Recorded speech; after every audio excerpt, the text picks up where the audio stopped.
direction, and success way beyond what we ever previously thought possible. Here's your host, Frankie Lee. Welcome back to the Frankie Lee podcast. Now, this episode, guys, is a little bit different, and it's going to go into and touch on a topic that is going to be, well, out of ordinary for what you expect from this podcast. Today, we're going to explore the world of OnlyFans, and I have two absolute legends here to do it with. But before I introduce them, I want to give you a bit of a context around it. Now, as a lot of you might know, I own contentremoval.com, so we remove a lot of online content for like influencers, celebrities in this space. Now, quite a few of them do OnlyFans, and I've seen that side of it. So I've seen content leaked, but I've also seen the business model behind it. And it's when I found out my friends who are a couple who I'm going to introduce in a second, were doing this and obviously making bank off it, but also exploring this business opportunity, I thought, man, I got to get these two on the podcast.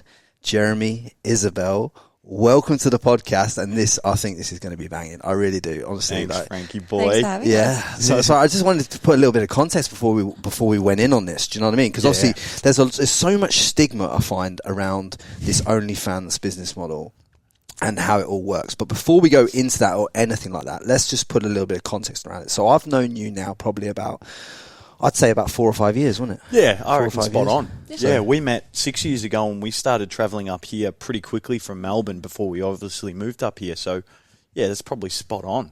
Yeah. And we, obviously, me and you just met in the gym, like crushing the arms, as you can see. We were. You actually trained arms, and I was just talking. Oh, mate, I think you were hitting the bag. I was like, who's this little freaking Jedi? Yeah. I was when he says hitting the bag. Yeah, let's just give some context on that. Let's just put some. It's a punch bag, all right? Being in Gold Coast, I think we have to clarify. Yeah, we do. Back where I'm from, you have to clarify as well. You sit in a taxi in England, they drop the fucking little latch down at the back, and then it's a full selection of any drugs you want. You know what I mean? There's some crazy stuff. There's magic taxis in London and all sorts of stuff. But that's another topic and scenario. I've got to go to England to punch bags. Yeah. Right. Anyway, so let's get straight into it. Right. You both had a very successful online coaching business in the fitness space. So just give us a bit of a broad strokes overview of what that looked like before all this kind of happened. Well, yeah, I guess from my side, that was something that I did primarily. Isabelle kind of dabbled in it and helped with the behind the scenes. Yeah. So I've been in the industry for 8 years, in the fitness industry, a lot of face-to-face stuff, and then I brought an app in probably about 5 years ago to get into the online marketplace a little bit more, but also to offer my face-to-face clients more value. So up until December last year, I was doing face-to-face personal training. And then because of what we're about to talk about today, my business has transitioned online a lot more. So I've had the structure for the online model for 5 years, but it was really something that just was running in the background and really complemented my face-to-face business. It definitely ran in the background without me being there as well. But not like it's going to run now. And it's something that's still in the background right now because of what we're doing that's generating a lot more income now, but also a lot more awareness of who we are and what we do. And I think selling a lifestyle with a fitness product attached to it that's for the everyday person versus Isabelle was working in the family business for quite a long time. So because you were working in more like property development and all that exactly. stuff. Obviously, your family are really successful property developers in Melbourne. Yes. And one of the topics that we're going to talk about, and it's probably going to run through this podcast, is obviously like how do you even go about telling your family that you're going to leave a successful property development company, right? That's doing doing big numbers. Let's just leave it at that. You know, a well-to-do family. You know, how do you even break the news, or not even break the news? Because I'm trying to take the stigma away from it in this podcast. But like, even I had a prerequisite before I started. Working with people in this industry, looking after them on the other side of the coin, and so did you, Jeremy. I know we talked about it before the podcast. Like, how do you even break it to them? Like, what do you say? To be honest, I didn't. That's even worse then. So they found out about it. Well, take it back a step. So you got out of the property. So I actually got out of the property development business. When was it? 2019. September 2019, because the family opened a completely different business, which is medical retail. They brought me on as the store manager, so I helped establish that business for 6 months. And I think 3 months into it, I started doing OnlyFans alongside another online business.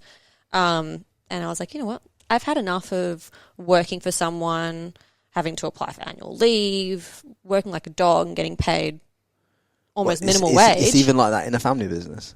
Well, it was a family franchise, so they had HR, they had all the systems in place that the previous family business didn't. Right, so they had to do it by the book. By the book, yeah. And I was like, yeah, I've had enough.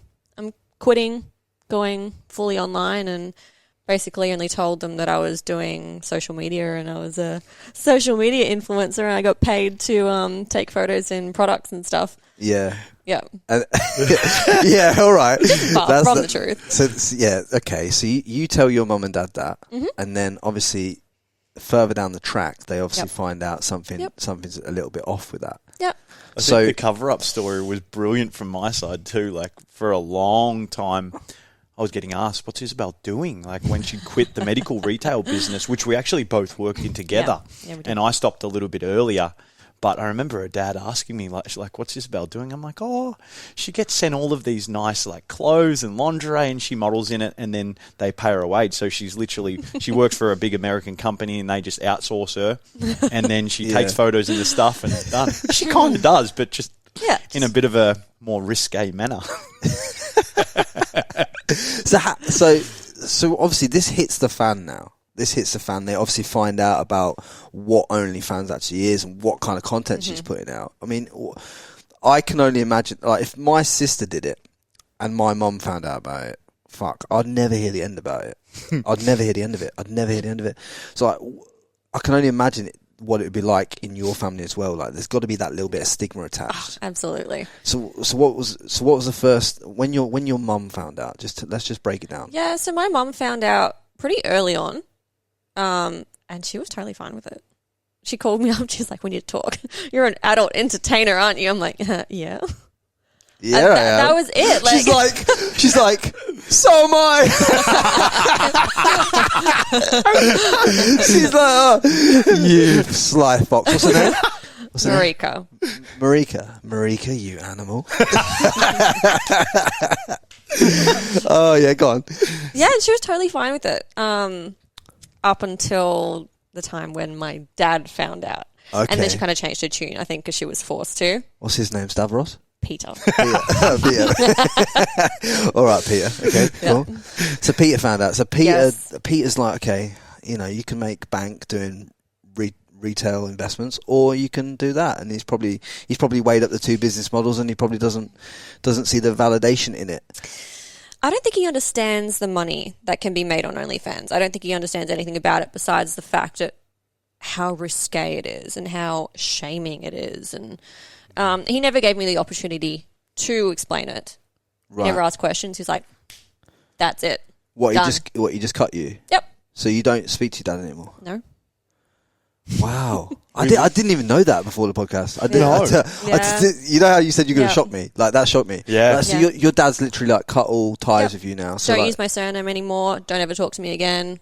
Really? So like, what? So you talking about out of the inheritance and everything, like probably, and out of the family business in the line? Well, it was quite interesting how it kind of went down. Was we received a text message and an email same day. This is late Jan this year, and this is very formal. Oh, it was Early very Jan. formal. It was formal for probably knowing that there was going to be legal proceedings, which there are. Yes, so we're in a legal battle now with the family. And what? Yeah. So it was literally, I actually took Isabelle's surname when we got married. Right. Okay. And the first email said, change your surnames. Remove your surnames from social media, which they were on all platforms except my personal Instagram, which was a private Instagram anyway. Yeah. That was the first email. All the gifts that we've received over the time, anniversary presents, engagement presents, cars. They want them all back. Everything. Mm-hmm. Yep. Everything. And then There's property. So there's a lot of things that we're kind of it's going through now. messy. So it's pretty messy. So we're actually right in the middle of a legal battle. And this is all because you started an OnlyFans account. Correct. Yep. Fucking hell! I didn't realise it because the thing is, I don't know. Obviously, like we're not going to drop any revenue numbers, but the property business does massive numbers. It like does. it's a big fucking business, It's right? huge. Yeah, it's very high end. And it's like in your dad's. Obviously, I know he's in a reaction phase at the moment, and obviously he's taking that. I'm just trying to think about what it's like in his position. Yeah, of course. He obviously loves you to bits, right? And he wants to see his daughter do the best things that she can do. And obviously, in his time of life, he's never had to look at something like this as a business model. Never. So he's obviously in that stage now. He's feeling a little bit hurt, and he's reacting on the hurt. Yeah. I personally believe that in 10 years' time, this will be a different conversation again. You know what I mean? Absolutely. Yeah, of course. It's like one of them things. Time's a healer. I think this is all very reactive. It sounds. Yep.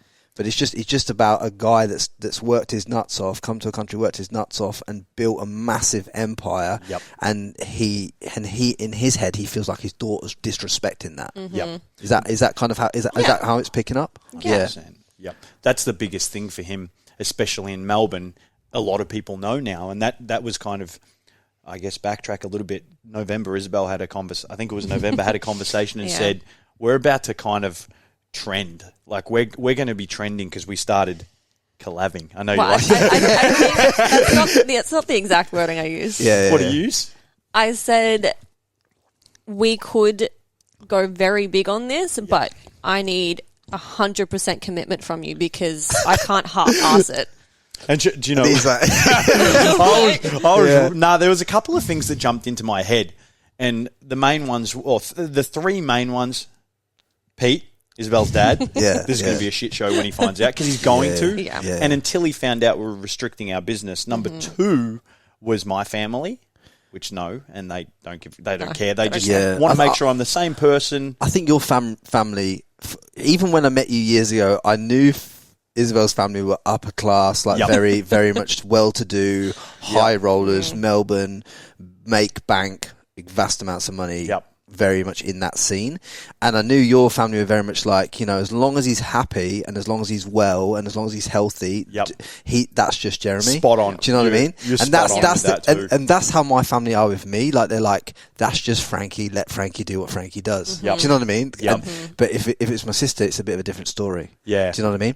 It's funny because it's probably similar with my family. They're pretty mellow, like just a normal kind of Australian family. We're from Geelong, and that's the biggest thing. There's no name to really uphold and protect versus Isabelle's family, very well known, done a lot of developments. Oh, the reputation. Especially in Toorak, Victoria. Super kind of pretentious, and it's high end. It is. So it's like everyone has an opinion, which is normal, but generally everyone's opinion is probably pretty old fashioned. It's it's a very old community in Toorak, in that area. Yeah. So everyone's got the 1950 mentality. It's work hard. What are these online businesses like? This is stupid, like bricks and mortar. Like that's leave how school, go get a degree, work in the corporate field, do that like the conventional way. Yep. Why would you start an e-commerce company? Why would you work on social media? Why would you start an OnlyFans? That's not business. Yeah. I look, OnlyFans to me carried a massive stigma until I saw some of the revenue numbers that some of these girls that I was looking after were doing. I remember seeing one girl did 88k US in a month, and another girl did about like 52,700 US in a month. I'm like, okay, this is like if you take your money off the table and invest it in the right avenues, in 2 years of doing OnlyFans, you could be in a very good position. Do you know what I mean?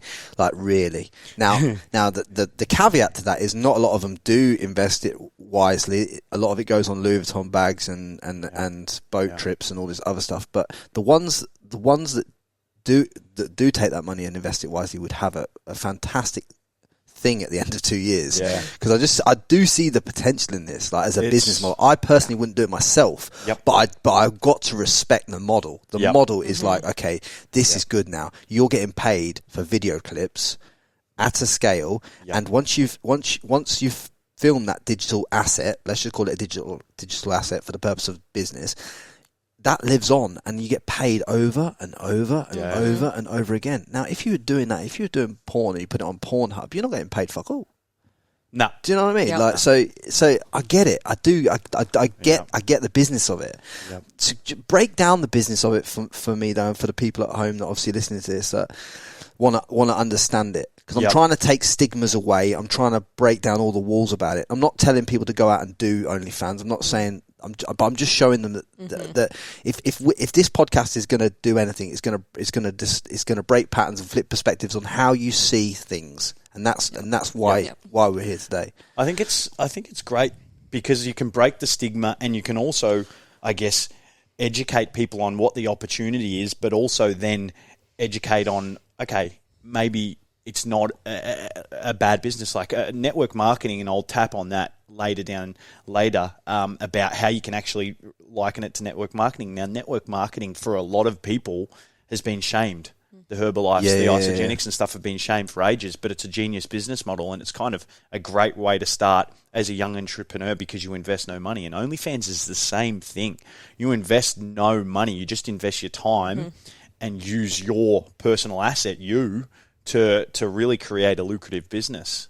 I think that's why so many like 18 to 22-year-old women are on that platform that are just a good-looking girl. Yep. Because at the end of the day, if you have 100,000 followers on Instagram, with the way that posts, the payment for posts has come down, and all this stuff, and all the competition that they're playing with there, it can be harder to monetize just doing bikini photos and this, that, and the other. Yep. I I know girls with like 3.5-4 million followers where girls that have 40,000 followers are out earning the girl with 3.5 million on a serious level. Because these 40,000 people are highly engaged. They go on, they pay premium content, they do the upsells on the back end. It's a fucking sales funnel. It really is. Like when you see the back end of it, it's just so lucrative. Yeah. Go for it, Dale. Take it away. What am I talking about? You can talk about the whole kind of back end of it. So, and because you've been in the business now for over 12 months. The business. Well, it is. It's a legitimate business. And I think a lot of people don't see it that way. They're like, oh, she's just taking freaking booty pics and selling it for money. Do you know what was interesting? I want to backtrack. When you said 2 years, we sat down with a new accountant because we had to get rid of the family accountants only a couple of weeks ago. I didn't even think about that, So I had one when I was exploring a fitness franchise, and I went back to him. He was brilliant, but we just didn't really need him because everything was tied up in the family accountants, and we use the family accountants for tax purposes. And now we've got our own. And he goes, mate, like he manages a couple of people on OnlyFans, and he goes, what my team upstairs are doing in their whole career as accountants, you're going to do in 2 years, and that's the scary thing. And as you said, if you're wise, like starting a gym as an example, buy the gym, buy the actual space and run a gym out of it. And then if you don't like it, if it doesn't succeed, rent it to another business. And that's the opportunity you have with OnlyFans. It's great. And then all the kind of little other things you can do with OnlyFans as well in terms of management and treating it like a network marketing model with the 5%. So you can probably touch on some of that stuff, which is talk about the marketing model there. What do you mean by the marketing model? Are you talking about the referral? Yeah, the referral is what's like network marketing. Really. Yeah, so that's where you bring other people into the business. Yeah, so you can give them your referral link. They sign up using that, and then what happens generally with OnlyFans is OnlyFans take a 20% cut of everything you make. Of that 20%, you get 5% back from the referral link.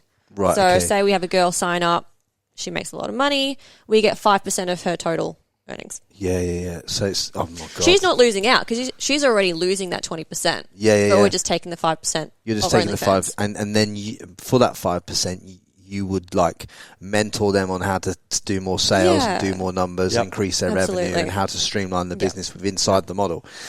Yeah, I totally understand it, and that's why people like Renee Gracie are building massive businesses on the back of like doing these content days for women. Yep. Because that's what people are doing now. They're doing content days, they're doing playhouses, they're doing all this kind of stuff to build that referral play. Yeah, and that's what I'm saying. There's so many sub businesses, and we've only just got into the referral game now. We've been, I love saying it because I think you get a laugh out of it, collabing. We've been focusing on collabing a lot because obviously you're getting content. It's exciting because it's different if you're bringing another couple into it. If you're bringing a male, a female, whatever you're bringing, that's exciting. They're getting content. We're getting content, so it's mutually beneficial. But then you're also getting tagged, so you're going to all of their fans. Yeah, and they're coming to ours. So there's that way. I suppose I'm doing the same thing as in this podcast game. Absolutely, I'm collabing. I'm facilitating people being able to tell their stories on my platform and trying to put it out to a wide audience of people to change the way people obviously sees things. And that obviously is just collabing too. It's just obviously we're collabing in a different nature. The one point I want to touch on about this collab game, right? Obviously, when we're talking about collab in this space, we're talking about obviously you guys having sex with different couples or different people, right? Yep. Let's just get the elephant out of the room. Yeah. So you two obviously are a married couple, and I've always thought to myself how happy and bubbly you were ever since I met you two as a couple, and how much you loved each other, right? How do you get around the jealousy? Is there jealousy issues in this when she's with another guy or you're with another girl? Because I don't think I could potentially deal with that. I'm territorial, bro. This is good because it's a really juicy topic, and it's questions we get in our inbox. I got it last night for someone new on OnlyFans. Do you want to start from your side, or do you want me to? No, you go for it. Yeah, cool. You're already halfway through. She's already judging you. So carry on. So for me, I've always been of the opinion, if I can control something, then I need to worry about it. But something like this, I can't control. But also, I'm not a jealous person. It's just not in my nature. My ex-relationship, I'll never forget, the sister said to me, that my partner's sister said, "You just don't get jealous, do you?" I'm like, "No, what's the point? Like, if she's going to do something behind my back, I can't stop her. So what's the point of worrying about it?" Now, this is different, definitely, because it's different in a couple of ways. One, because it's business, and I just look at it as business and income. And two, or a few different ways, I trust her. I trust her like crazy. So it's easy, but we actually were doing this for fun occasionally for spice, and I actually started it. I started it. Oh, yeah. So I was legit. I said to a mate who we'd had a lot of fun and played up in the past, I said, "Mate, let's just have a little bit of fun with wifey. She's never kind of had a threesome or anything like that." And so you said to your mate, "Yep, do you want to go on my wife?" I did, yeah. Actually, it was a German. You're such a good friend to have. It was legit a German exchange student. Actually, could I just clarify? I wasn't that friend. I was ashamed that I was just flying in and flying out of Gold Coast. If I was here for longer, it was probably on. Oh fucking hell! So it actually first happened with a German exchange student, and we invited him up here to the family holiday house. Her family holiday house. Oh my God. And Pete was actually there. He was. Pete, if you're watching, sorry. So I actually brought it into the relationship well before. You were such a pest about it, though. I was, because it's just that, that excitement too, because it's... Can I? So what's the German fella's name?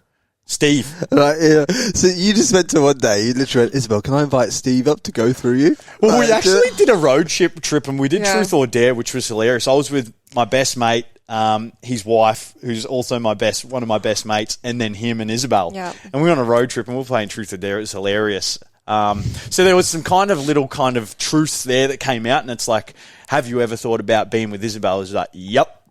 And then I was like, "Okay, I'll just put that in my arsenal and leave it for later." And then one night we'd had a little bit of fun, and I was still G'd up. I was like, "I'm going to get him." And she's like, "Nah." And I'm like, "Come on." And she's like, "All right." So I think did. I just did it to shut you up. Yeah, she did, I think. Wow. And then that kind of got...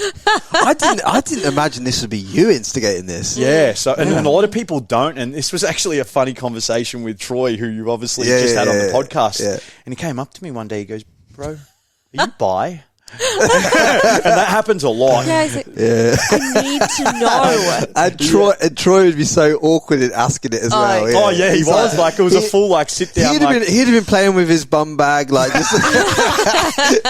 He'd have been like awkward as hell. Man. I love Troy. He's such a good guy, man. Such a good guy. And he's like, it was literally a formal sit down, or the most formal sit down I've had with like one of the Aussiest bogans you'll sit down with, but obviously a big business mogul. Yeah, He's like, "Can you buy it?" I'm like, "Nah, bro." He's like, I just can't wrap my head around you letting other guys fuck your wife. I just can't get it. Even though I can't wrap my head around it.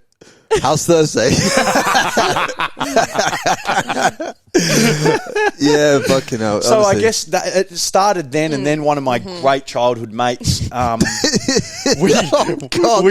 invited him around a couple of times, and there was a bit of table tennis, and then it was into the bedroom, and then back to table tennis, like that's nothing. a good one. Nothing happened, and They were good ones. They were, and that's kind of brought Isabelle into that. I was like, you can't live your life not having a threesome. That's actually how like the idea of like the whole OnlyFans thing started, because we were doing our thing, and he was like kind of watching on the sidelines for a bit, and he's like, you know what, this is like watching live porn, this is sick. I'm like, oh, legit, this is how it started. Maybe I should do porn. Oh my God. That's literally what sparked I it. literally, before this podcast started, I thought if anyone instigated this, it was you. No, I was you, so you against deviant. Crazy it. deviant. I was really against it. I was like, this feels like cheating, and cheating is one of my like most hated things. How's it cheating though when he's inviting the guys I round? know, but that was just me. I Correct. feel like sleeping with another man or another woman, even though you're there. To me, that felt like cheating. Yeah, but that was before I'd like done it. But yeah, I honestly, didn't want to. Like relationship wise, I'm going to speak for myself right now, and then you can. It makes your relationship a million times better because it strengthens it. Because you see that, and then if you can go back to normal life, and you know that it's just fun. Yeah. It's not that we want a mistress or another dude in our relationship. It's literally next level of trust. That next level of trust, and it's like just explore. It's just at the end of the day, it's sex. It's a transactional thing. Yeah. It's like we're having fun. Especially if you trust the person, your mates, and even if you don't trust them, it's a fling. Yeah. Like you're a single person and you've brought a single person home. There's just two of you this time. It's just sex. But the thing is, though, obviously that was the first few times. Obviously, it was just other guys involved in your relationship, and that's one thing. The first time you see him with another woman, what's the feeling like? Because I kind of remember you're a little bit territorial, like a little bit. Even in the gym, you're a little bit territorial. So I just want to take your mind back to that. Obviously, don't take it too far back and don't stay there because he doesn't want you to stay there. But like, just tell me, like, what's that like? Well, it's kind of hard to comment on because our first girl threesome outside of OnlyFans was a bit of a shit show. This sounds juicy. So It shit. is juicy.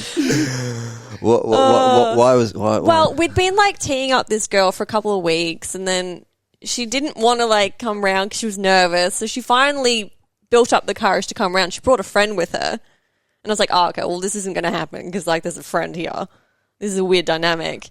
And then lo and behold, the three of us started getting it on, and the friend was just like chilling, kind of watching from the sidelines, awkward as fuck. And Jeremy was like, do you want to join in? I felt bad. She was just like sitting there. But then she's like, oh, well, I'm kind of more of a lesbian, so I don't want to get with you, and I don't want to get with my friend because we're friends. And I'm like, well, that means she only wants to get with me.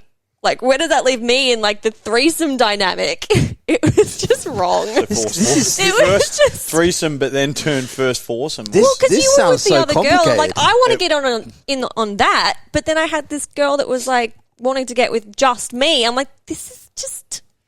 This is baffling to me because I'm trying to figure out the dynamic of how that works and how you structure it so that everyone's a winner. Structure was hard. The dynamic was fucked. Because one thing I know from business negotiations is that everyone needs to win in the room to make the deal go. To make not 100%. Not only to make the deal, but to make the deal the best it can be for all parties. Yep. In that situation. Mm-hmm. Yep. Someone's losing. Yep. You know what I mean? Like, so I think definitely speak on, because that was, I guess, our first, as she said, our first because business is very different, and we might talk about that after.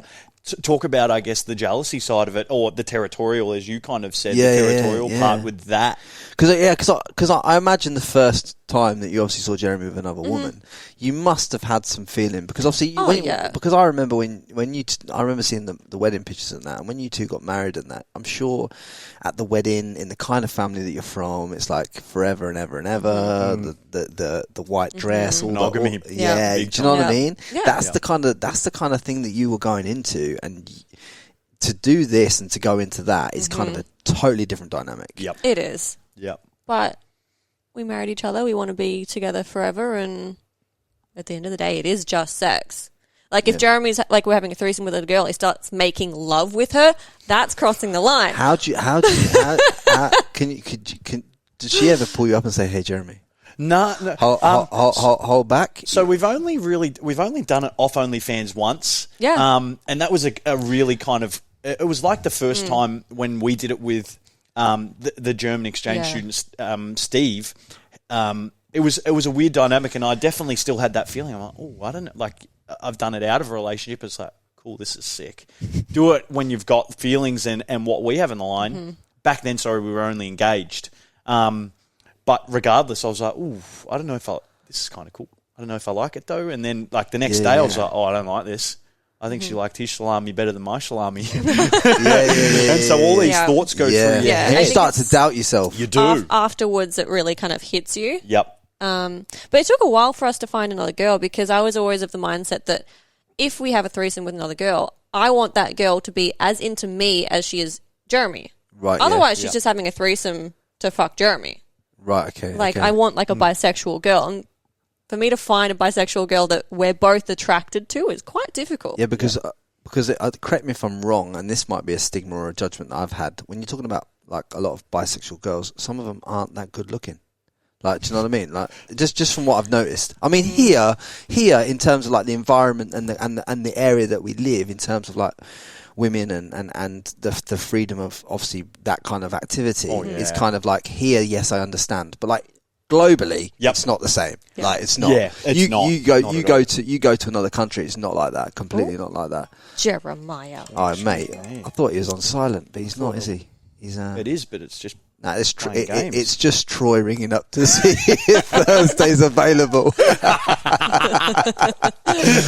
That's all right. We'll leave it in.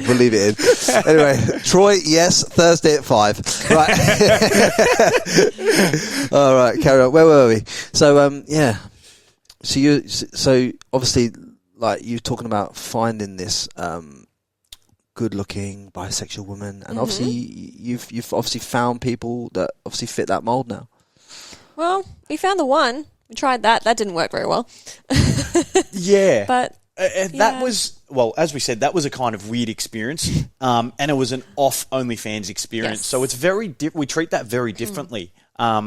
Because there's more of an attraction. Like a lot of people ask in terms of like me, especially now, like what's it like having sex for work? And I'll look outside and like, shit, weather's nice. I wish I was like not having sex and like outside. Do you really? Yeah, legit. So, now this is definitely an interesting dynamic. So you're now get the feeling that this is a job to you. 100%. And it's in terms of relationship wise when we started, because I kind of came on board December. I was dipping my toes in December 2020. I was dipping my toes in, but I wasn't committed. I went through 2 reasons early. The third reason was work, and working with allied health clinics and stuff. I didn't want them to find out. But kind of December, I committed, and the hardest thing I was finding at the start was like, Dal, are we making love? Is this us, or are we like?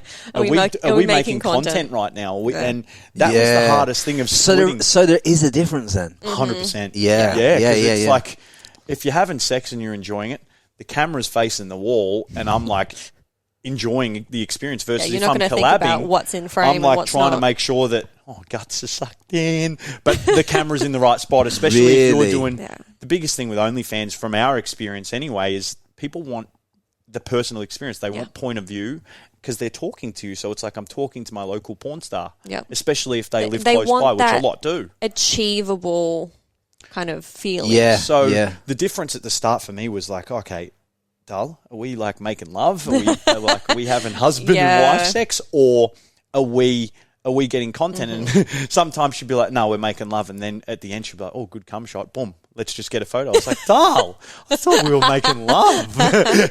So that's actually that's a big question I've answered for a lot of people. This podcast is not going the way I expected. There might be some cuts. No, honestly, I would leave it completely as is. I think that just shows the true authenticness of all this. That's why I don't do mad edits on nothing. Yeah. Do you know what I mean? You got to leave it how it is, and it tells the true story of what it actually is like and how the dynamic is for a couple. Yep. But I do really want to get into this business model and how you know what is behind that, man, because that is some juicy shit. Yeah. Okay, so I guess where I was just going to from there especially was like, once you start getting into the collab business and literally business side of it, it's business. Like I as I said, I'll look outside, I'm like, oh, it's nice outside, and it's literally going there to get good content. You've got to please your viewers. So it's hard. It's actually hard. It's hard to stay focused. There's a lot of thought in it. There's heaps of thought. It's like, am I creating a storyline this time? Is it going to be just authentic sex, like we're going in and it's like we're literally having sex, or is it like, ooh, my husband just got home and he's just caught the two girls having a girls' night and they're masturbating, or like, so there's so much thought into literally acting. Like you're getting an actor, in the zone and you're staying an actor in the and zone. staying in the zone rather than hard. like, oh, I'm banging and I'm going to come. And that's the hardest thing for a lot of girls I know trying to find a male, especially a single male in the industry, is do they just want to have sex, or are they here to create a business that can make a lot of money? And that's where we're at. Like, you can't say that sometimes you enjoy it because sex feels nice. Yeah. But at the end of the day, it's a different, like, your head's in a different place. It's not like I'm having sex and I'm trying to climax. I'm having sex and I'm trying to get some really great footage here so that I can please my audience. Honestly, it just blows your mind the way that you have to think of the dynamic in because you've turned sex into a business. Like, and that's this is what people probably don't get to hear about. They don't get to see. They don't get it to see it articulated in the way that you two articulate it, especially not from a couple in this industry. Yeah. You know what I mean? And it's pretty rare to find married couples in the industry, I think. And I think that was probably the big attraction of this podcast. Yeah, There's not a lot out there. Because as you said, there's a lot of the 18, 20-year-olds, 25-year-olds who lost their jobs in COVID. I could have had about, round here, I could have had about 20 or 30 different successful females in this space on this podcast. But the dynamic of the fact that I knew you before this content, way before this content, was before you even thought about even going down this road. Yep. And then the growth I knew you had in your online business previously, and obviously knowing that the fact of what a high rolling family that Isabelle's from originally, like this whole this whole it's thing. A shock. It's a shock to most people. It's a turntable. It's a complete turntable. People don't understand it. Like, why? Because obviously, like, let's just break it down for people at home. Like, you were never going to struggle for money in life. Let's be honest. Yeah. If I needed money, it was accessible. It was accessible, and you had a fantastic opportunity to inherit whatever you wanted to inherit in the future. So it's not like you ever had a thought, okay, I'm going to have to pay a mortgage, or I'm going to have to do this. It's definitely not like I was forced down this path. You're not. And a lot of people think that. A lot of people think, oh, well, Jeremy's whoring out his wife. Jeremy forced his will into this. We chose to do this. Not because we needed the money. It's not because you forced me to do it. We chose to do it. So how many hours a day do you have to work to make money in this game? Would you say, if you had to put an hourly basis on it? It depends how active you are. You answer it first, and then I'll answer it, and we'll see how close our answers are. See, the difference is because your fans, I don't really like calling them fans, but your fans are worldwide. Yep. They're online at different times of the day. We could have people online at 3 a.m. and whatever, but we reply to everyone. A lot of people have management companies and they do all the replying for them, so it's 24/7, someone sitting there chatting. Yeah. But we do it all. So it's not like we're going to start work at 9 a.m., finish at 3 p.m., we're online that whole time. We kind of log on and off throughout the day. So it's kind of hard to like set like a real hourly number. How I'm going to, I guess, as Isabelle said, we manage all of our own pages. We've got 3 pages. Isabelle Solo. Oh, really? Which is a paid subscription page, Yep. which there's not as much work generally Yep. because you're going to have more on a free page. Yep. We've got our couples page, which again is a subscription page. And then we've got a free page, which is bigger or it's quite new actually. We knew it would be a lot more work. There's a girl that we sat down with recently, 170,000 free subscribers. She needs a management team. You can't message 100,000 people a day. She probably doesn't have that. So when these people are free subscribers to the base level of content, and then you upsell them within the back end of the model. Yep. Because the way I know that some of these girls do it is they just send a message. Obviously they're pre-written the messages. Yeah. They're like, would you? They send out like a blurred photo with a padlock on it, don't they? Correct. Yeah. Spot on. And they say, and they write something like, "Do you want to see what I've just done with a water emoji?" Like, you know, and then the eggplant pops out. That's kind of the eggplant in the water is a trend. Yeah. It's so there's a few in terms of the business structure side of it, and this is the side I love because you can get so creative. And Isabelle's brilliant. Like so many people come to Isabelle or have used Isabelle's ideas and now are coming to us for coaching, but with a paid page, I had to run my best mate through this recently because he's never subscribed. And I was like, bro, I could just send you a free subscription or you can collab. But a free page, I like using Instagram because everyone knows Instagram. Yeah. A free page, you've got a wall and you've got a messaging service.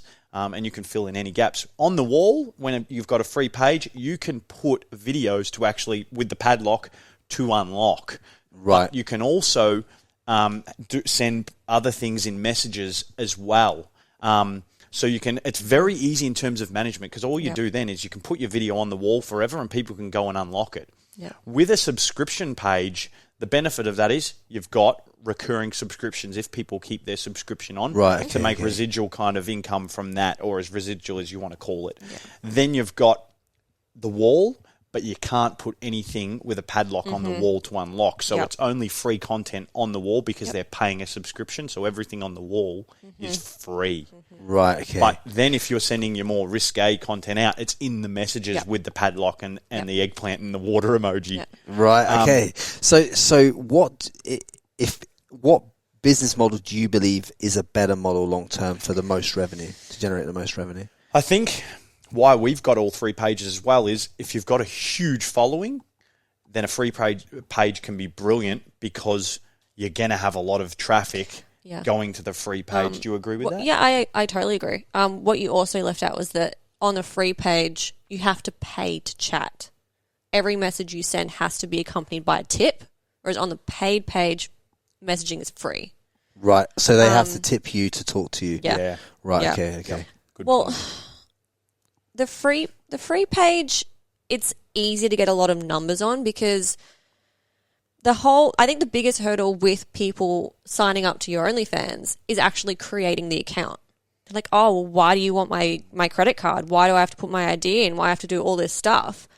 And I think if it's free, it kind of encourages them a little bit more to create the account. Well, they're not losing anything. They're not paying any money. Yeah, They're just so it's easy to get making an it's account. easy to get that person it's into that first your world. hurdle. Yeah. So I think what we do is we use the free page to funnel traffic through to the paid pages. Because once they have an account, it's literally click a button and subscribed. That's done.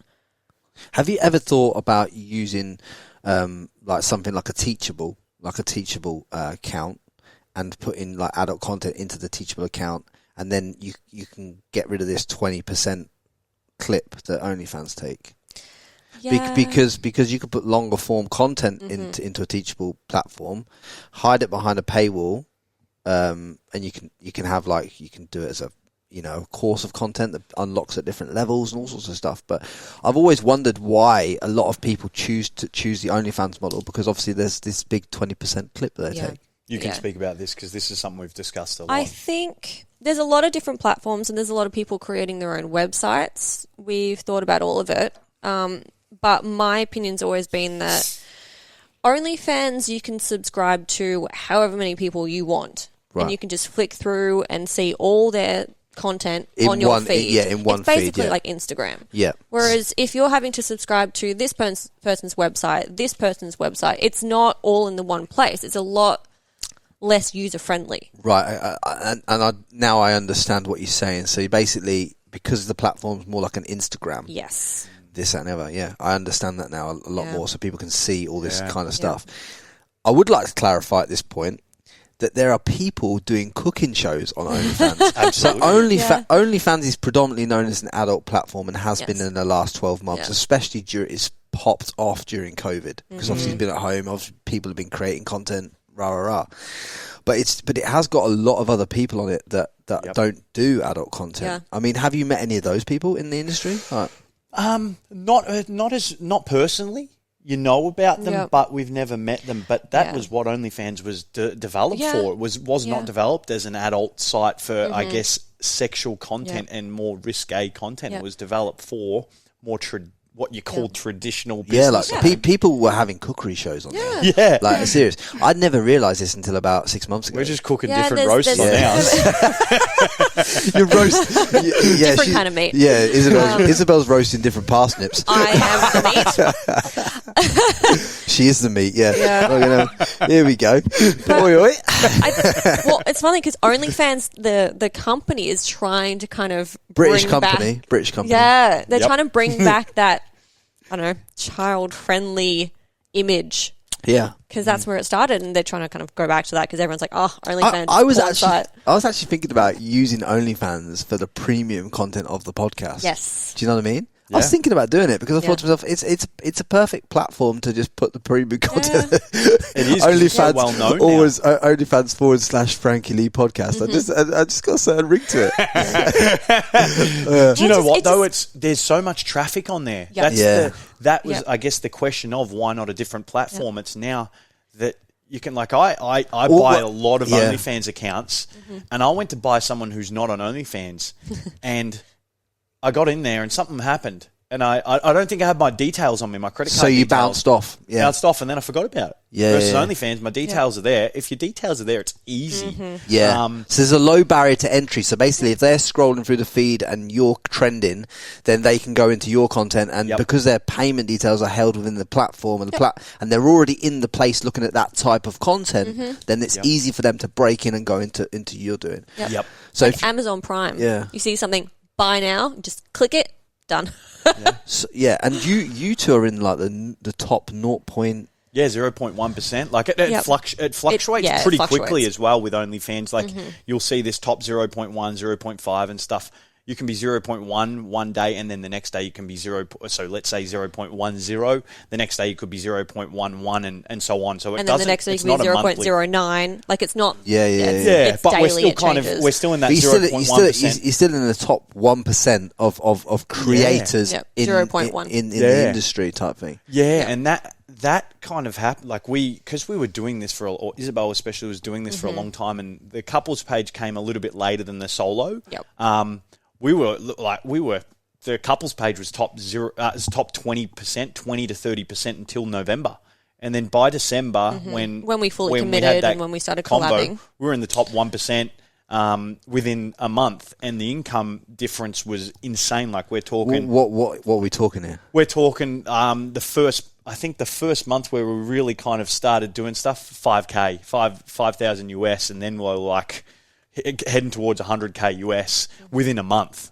And I was in a month? In a month's time, yeah, from fully committing, and that's a conversation I have with a lot of creators that are on the fence. So what would you say then if you were to say a year's revenue numbers, right? Yep.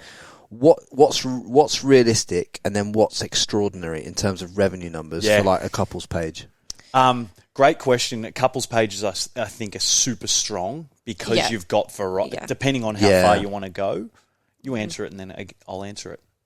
It's hard. It's a hard question because a lot of people are like, oh, I'm going to start an OnlyFans and make heaps of money, thinking that it's going to be easy. No, I understand. I understand the production element on the back end of on the back end of it. But what I want people to understand is why you two do it, and because obviously, yes, because you two were making bank already. You're already making money, but you just saw that as far as I'm aware, you saw an opportunity to make a serious amount of cash. Yeah. What is the type of... Probably in 12 months, we're on track to make around about $1 million. Yeah. And I think that's the scary thing that still puts a smile on your face. Cause $1 million US. Million Australian. Million Australian, $1 million Australian. Well, that's still not bad, is it? No. So let's just put it into context. I mean, $1 million Australian, what's that? 600,000 or 650,000 pounds in the UK. Yep. I think it's about 800,000 US dollars. Yep. Or Yeah. 750,000. Yeah, about that now. 750,000 US dollars. Yep. I mean, you're not, and you two are doing this from the comfort of your own home. Yeah. And now it's, And like, again, we're still new to this, and we're just exploring other ways to improve the business model, but also give us time back to now start doing other things that, at the end of the day, like, this was fun for the first 3 months for me, or 4 months we've been in it. Now I'm not fulfilled. Like, I went to my grandma's funeral the other day, and you talk of legacy, and I don't want to be like there, Jeremy, 75 years old, passes away, retires as porn star when he dies. I don't want that. Didn't do much, but he had a nice dick. I don't want that. Oh, thanks, Dale. I haven't even been told that yet in any of these collabs. But I literally am at the point now where it's like we're trying to streamline our model, but also start getting into the network marketing aspect of it with coaching and educating people on how to do it. In terms of educating people on how to do it the right way to make it a business. Yes. Correct. There are so many people I see go into OnlyFans that destroy their reputations because they didn't think about the full picture and what they were trying to get out of it from the start, which is why I wanted to do the podcast with you two, because I know that you thought, okay, this is interesting to us as a couple in terms of what we want to explore, but this is what we could make, and we need to reverse engineer that outcome. Correct. In a business model, and that's why. So how many hours a week do you think, in terms of to hit $1 million revenue in this game, how many hours a week do you think that people need to put into, like, the content production, messaging people, all this, in terms of the whole business as a whole? How much do you need to put in it? Because it's not a 40-hour-a-week business, is it? Nah, hell no. I think if both of us as well, because we're both messaging, 50 hours minimum a week, and there's been bigger.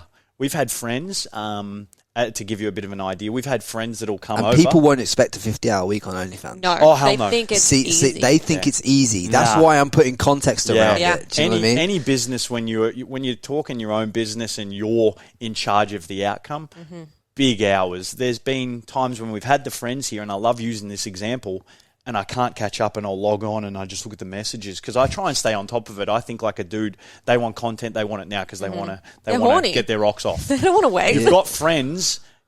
You want to be with your friends. You want to be present. So I'll finish. They go to bed at 11. I'll work till 3 a.m. They get up at 5. I get up at 5 with them, or I'll try and get 2 hours sleep, knock out a couple more hours of messaging, sending out some stuff.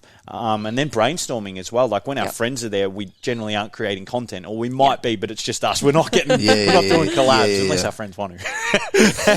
But it's a big business when you want to start hitting numbers that. And I love using what our accountant said to us. You're going to make what our accountants might make in their whole career in 2 years. And yet some of those accountants in the office will have a stigma towards you. Absolutely. Do you know what I mean? Yep. So and this is what we're trying to break down is like the stigma towards what it is and what it looks like. Because I just think until I saw the revenue numbers on the back end of this content that people are putting out, and I started to see like 50 US a month and 70 US a month and 80 US a month, I'm like, fuck, that's a lot of money. That's a lot of money for someone who's literally you could literally do it on a camera phone.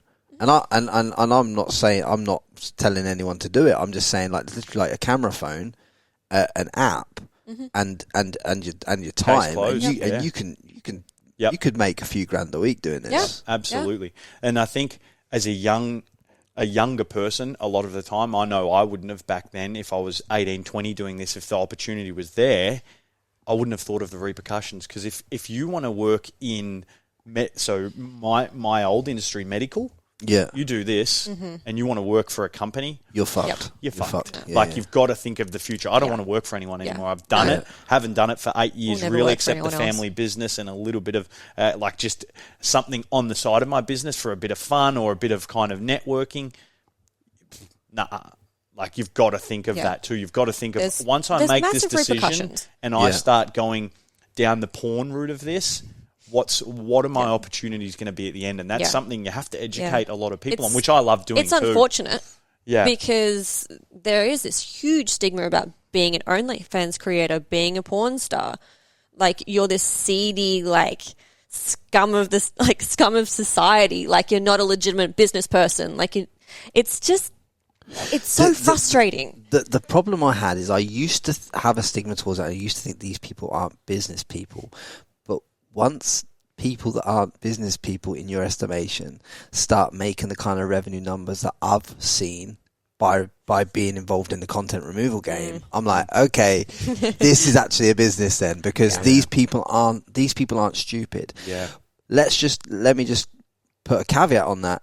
The people that I've worked with are doing this at a high level, and they're highly switched on to the business model like yourselves, and they get it. They get what they're there for. They're treating this like a business. They're not treating it like, okay, I just want to go and have a little bit of fun here and a little bit of fun there. It's like, you're telling me that you're putting 50 hours a week into this.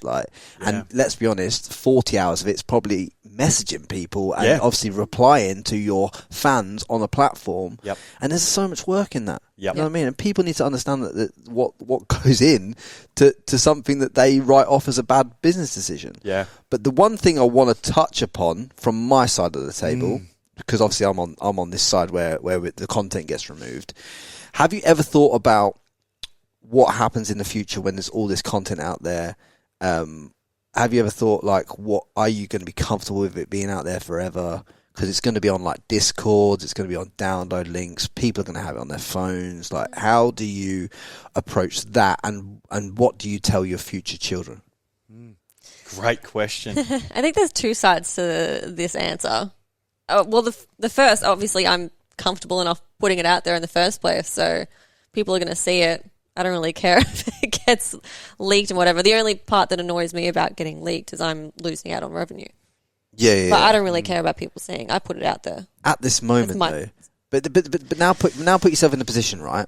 I'm your son, right? I'm a good-looking dude because Jeremy's my dad. Right? I've got the fullest, luscious head of locks on my head that you've ever seen, right? I am 8 years old, right? Yep. I'm going into school. I'm like the coolest kid, and all the girls want to know me, right? But now, old mate over here brings a video of my mum in a threesome and puts it on the playground. And this is I'm just playing devil's advocate here. This is what's gonna is gonna happen. This is the scariest side of it. And I want to know, like, as a because I presume you two want children, right? We're on the fence. We're not sure. But, that was that second, like, part of that question. Okay. But just say you did then. Just say you did. I've had that question in my, like, Instagram DMs. Yeah. But I think if you're open and honest with the child from 2, whatever age you choose to be. Oh yeah. Yeah. He's 2 years old. I think with the lifestyle that our children, if we do have children, will be living. Yeah. We're not selling drugs. We're not selling guns. We're not hurting anyone. We're making people very happy. So Jeremy's son at 5 years old is going to be laying pipe. It's such a good question that you've asked, because I'm more so like, I don't want kids, and I've been like that for a long time. I maybe should have asked that question first. No, that's fine. I just assumed. Sorry, but it's definitely not a decision we've made. Like just being in Melbourne with my niece.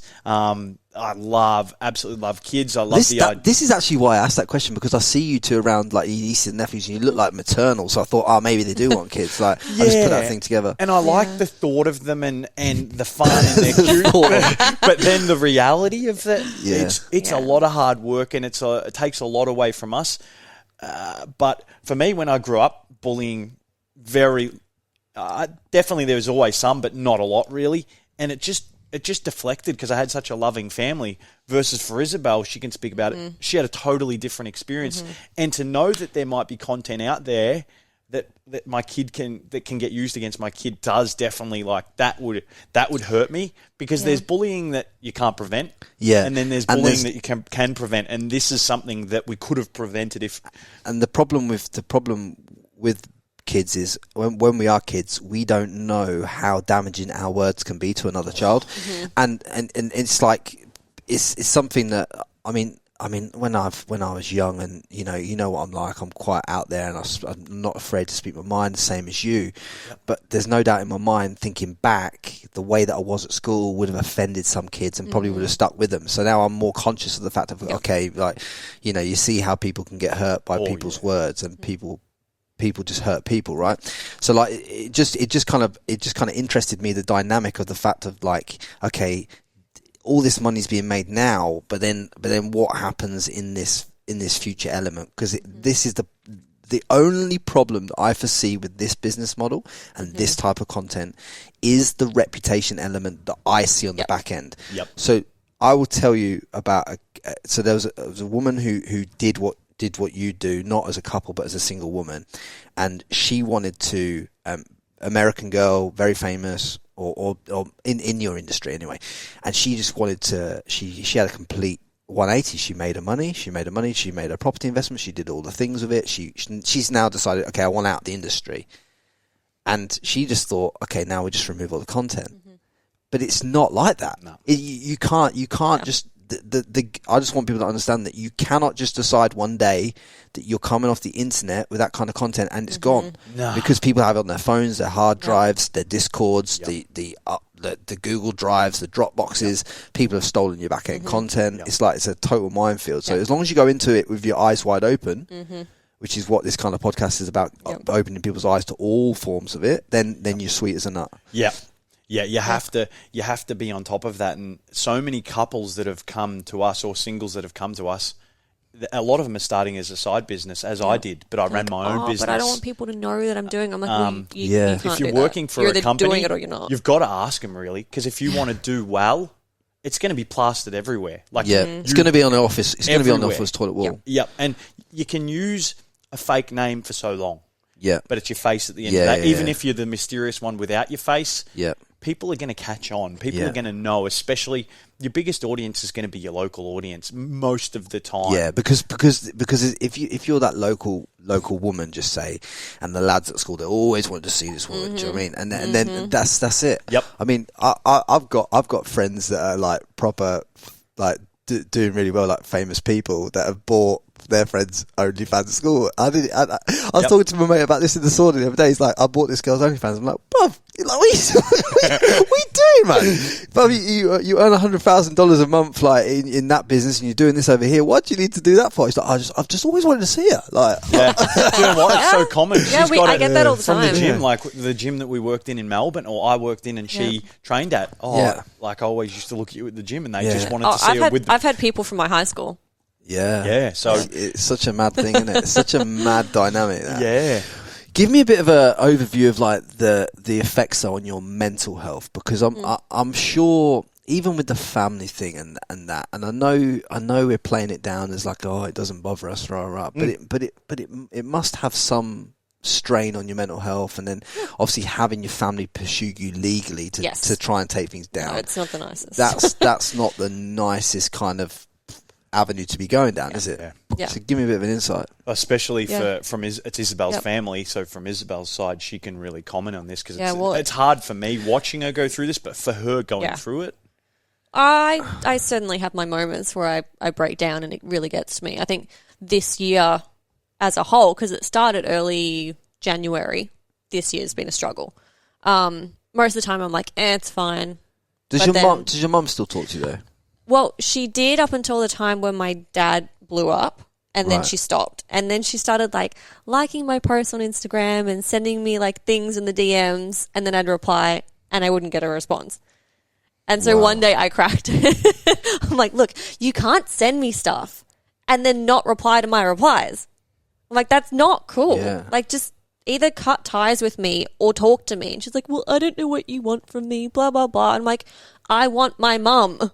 Yeah. That's it. She's like, well, I want my daughter. And now we're talking. So you are talking? Yeah.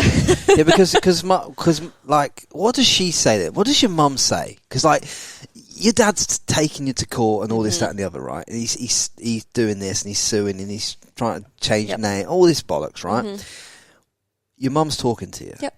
your mum's going to bed with this man every night. Let's just put it. So do you know what I'm saying? Like, let's not put it crude, but like they sleep in the same bed. They see each other in the day. They're in the kitchen together in the morning having breakfast. Like, she's talking to you. He's not talking to you. Like, what's that dynamic about? Like, how that? Well, but you got to understand that must put a lot of stress on their relationship as well. You know.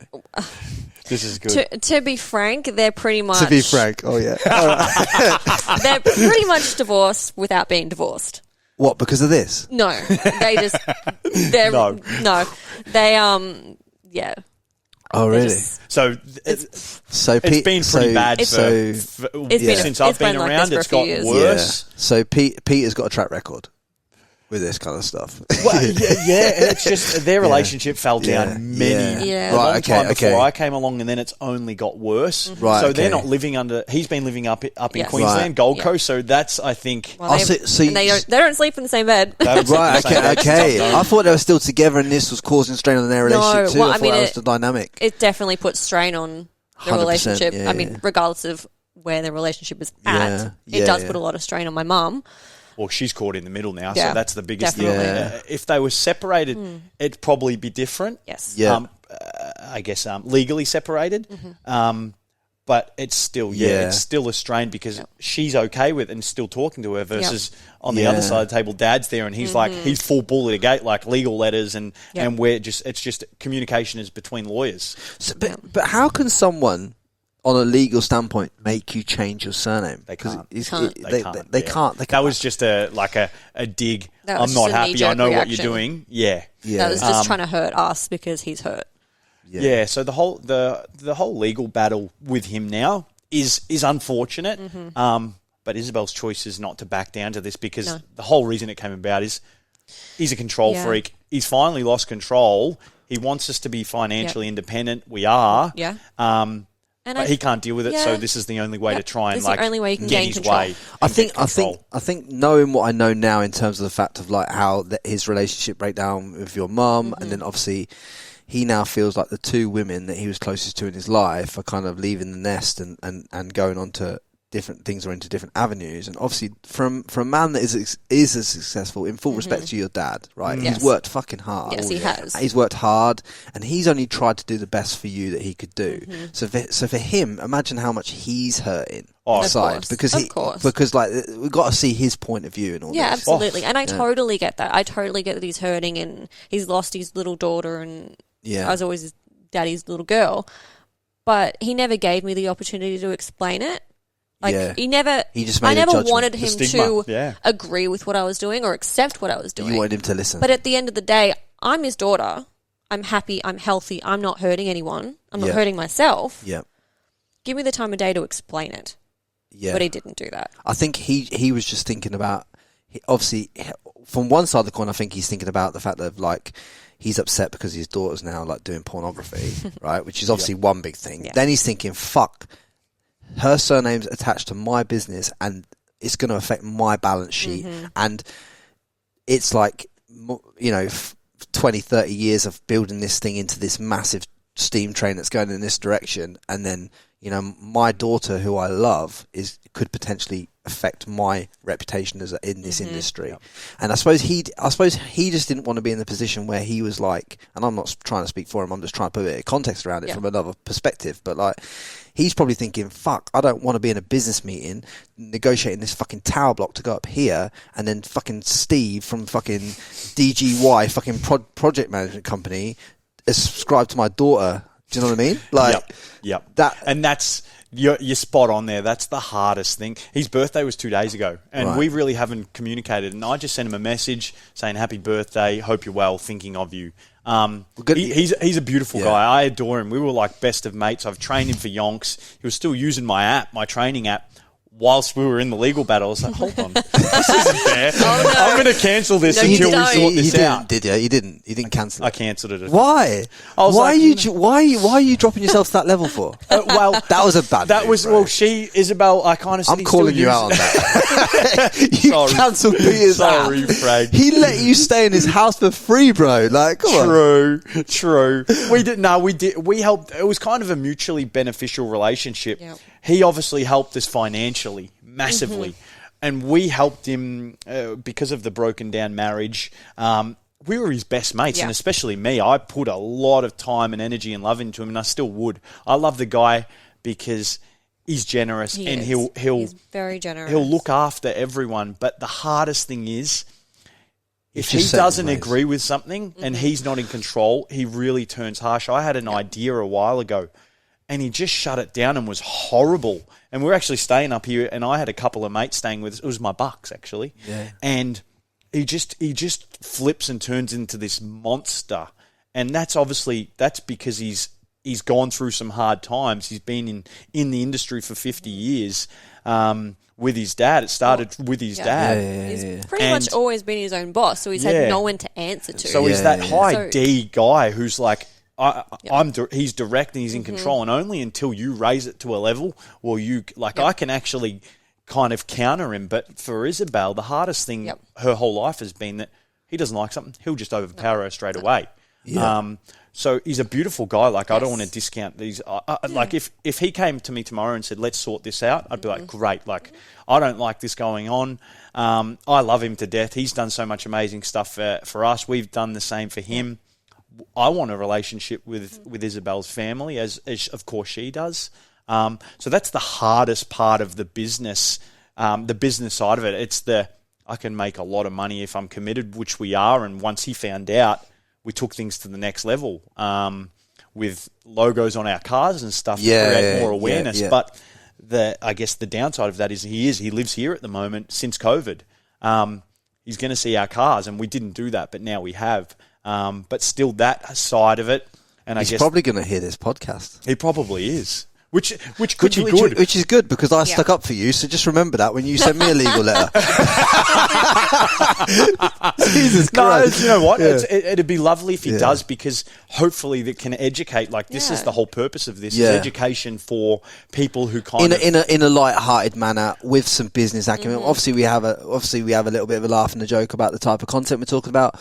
Obviously, we've thrown in the kind of business acumen side of it, and then the downsides and the positives and negatives of what happens when you mix family, this, and looking on past this. You know, what happens past this point? Where do we go? Do you know what I mean? Yeah, if you don't use this time and this income wisely, and I say both, you've got to use the time wisely, because you've got a small window of time. Especially if you start trending, you literally are trending. You can gain traction really quickly. And then on the counter, if you don't use that money in a wise manner, and let's say you've got 2 years, then it could be a real waste of time. And literally in this business, like the people that succeed probably only have like 18 months, 2 years at the top, don't they? Yeah. Like, really. Yeah. Before you're actually sick of it, because let's be honest, after 3 months you're probably starting to get a little bit like, oh God, this is now a job. So it's very, I think after 2 years, you'll probably want to take the relationship back to just being you two, because after that, you'd be like, I'm just sick of seeing other people. I'm sick of doing it. I'm sick. It feels like a job now. Well, at the end of the day, it still is. It's a job. It's not like with this business anyway. It's not like we've parked some money into some commercial property and we're just sitting back. Like, we are certainly not sitting back just enjoying the ride. Yeah, we're making bank, but we're working hard for it. We're bringing people into our relationship. Risk for diseases can go up depending on what people do, and the education around also safe, especially in what we're doing, safe sex. Massively. It's happened many times where it's like people like want to be protected, and then they think oral sex, you don't have to be protected. And I'm like, well, you do. You can catch the same thing from oral as you can from normal intercourse. So there's so many different risks in the business. Obviously, that comes with the reward as well. But do you have to get like adult certificates in your industry? You do. Yeah. If you want to go down if you treat it a certain way, a lot of people don't. They just sleep around and film it and then sell the content. But if you're actually treating it as a business and you're working with other people that do the same, you have to provide certificates. No, I think that's a better way of doing it. Oh yeah, Jesus Christ, because it's a dangerous game when you start getting involved in all that stuff. It is. Oh, it definitely is, especially for us. More risk, because it's like you're seeing a higher volume of people, so there's more. And it's our relationship too. We don't want stuff in our relationship. We don't want to have periods where we can't even make love because one of us or both of us has contracted an STI, Yeah. or just a normal infection that's not an STI but can still affect our sex life, and also just our normal health as well. And obviously these risks are out there for everyone, and you Oh, need they to be are. aware of that. Yep. And that's why when you see some people who literally go, they set up a Tinder, a Bumble, and a Hinge account, and then they'd like start using fellas off that to get the content from, like just random lads. You're not some legal battles with that too. You're not really. Oh yeah, because the benefit of working, we only work with other OnlyFans Established creators, yeah. is because you're covered. Yeah. Because they've got the content. You can tag them, which means that they've already both got an consenting. account for you're business. both consenting. But when you start putting on other people's, I never even thought about this. Actually. NDA, you've got to get it. if you get NDAs and model release forms done. Right. Okay. But it's like, hey, come over. Let's get this going. Oh, wait, can you sign this first? It's not. Yeah. There's going to be a lot of content removed, and I suppose from that method as well. Oh yeah. That I didn't even. I've not dealt with any clients like that wanted to remove content. In that respect, I'm more dealing with like the models who want to protect their content from being stolen and stuff like that. That's what I'm dealing with. Yep. But I never thought of the fact of Ted goes round to Stephanie's house, but Ted didn't want to be on OnlyFans. You know what I mean? Ted didn't even know that he was being filmed. Like I didn't even think of that. That's probably going to be another big part of your business because we've come across it, and it's scary to know that you can lose a lot of money if you're putting content of someone up and they've consented, but you haven't got it in writing. You'll have a big legal battle on your hands because and just the nature of it. Like in my business, you can remove content a lot easier in the nature that you're dealing in than you can if it's just like someone shares a picture of this on that. Do you know what I mean? There's more. You can. There's so many more routes or routes, whatever you want to, wherever you are in the world, you can take to make things go away. Yep. But it's definitely something you want to be aware of. So Stephanie, stop inviting Ted round. Off Tinder. But we've also heard that a lot of guys are getting a really bad rap, like guys that are trying to be on OnlyFans and going about it completely the wrong way. Yeah. And it's hard because then it creates a really bad reputation for like guys on OnlyFans because there's not a lot of guys on OnlyFans. So this is it, right? So there's a guy locally called Mr. Iconic. Yes. Right? I don't know the guy. Yep. But I presume he's making a lot of money. Yep. Because he's always got 5 chicks around his house. Yep. Like, and he's already got the business to complement it, the photography. Yeah. And So he does business. photography, videography, I think, and then he's got like a hot missus. I think like is it like Miss Duff or something? No. Oh, is that a different one? Different one, yeah. Oh, yeah. Same industry, but different, yeah. Same. Well, I don't know. Like, I'm just putting it. But like, what I'm saying is, his business model is like, I seen him the other day, like on Instagram, like on the trending feed. Yep. 5 chicks.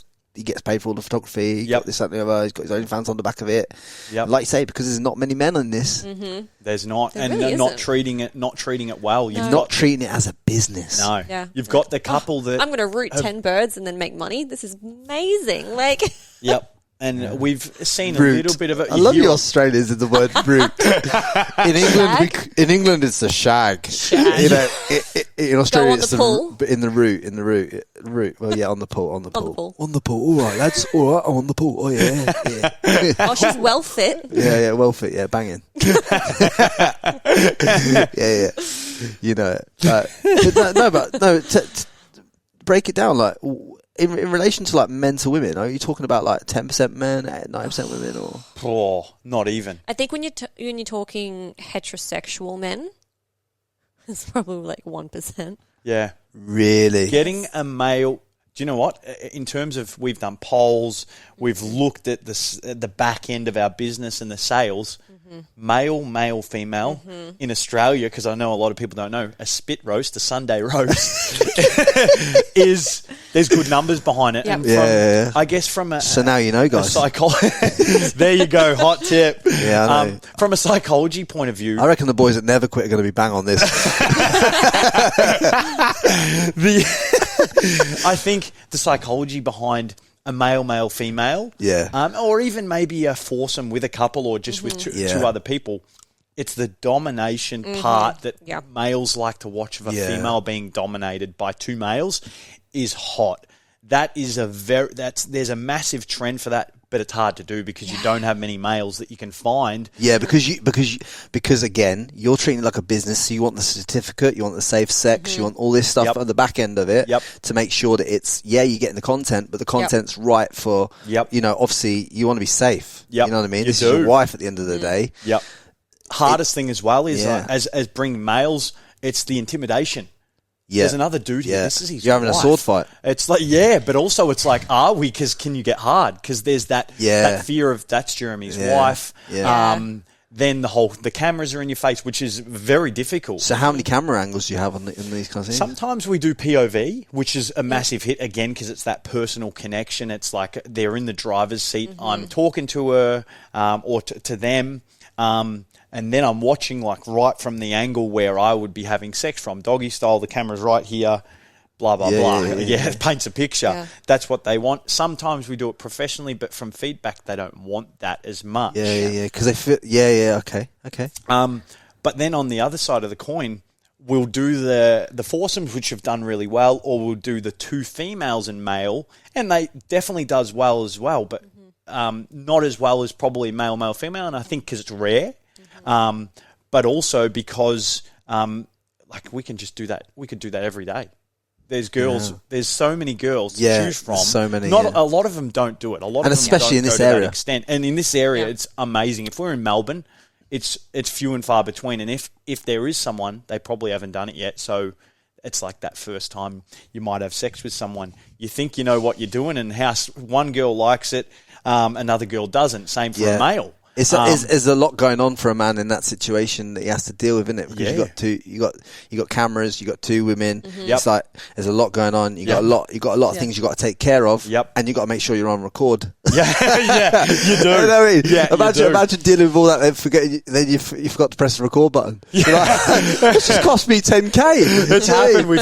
We've had sometimes we'll do POV and we'll set up another camera. And Jeremy's got so excited he forgot to put the battery in.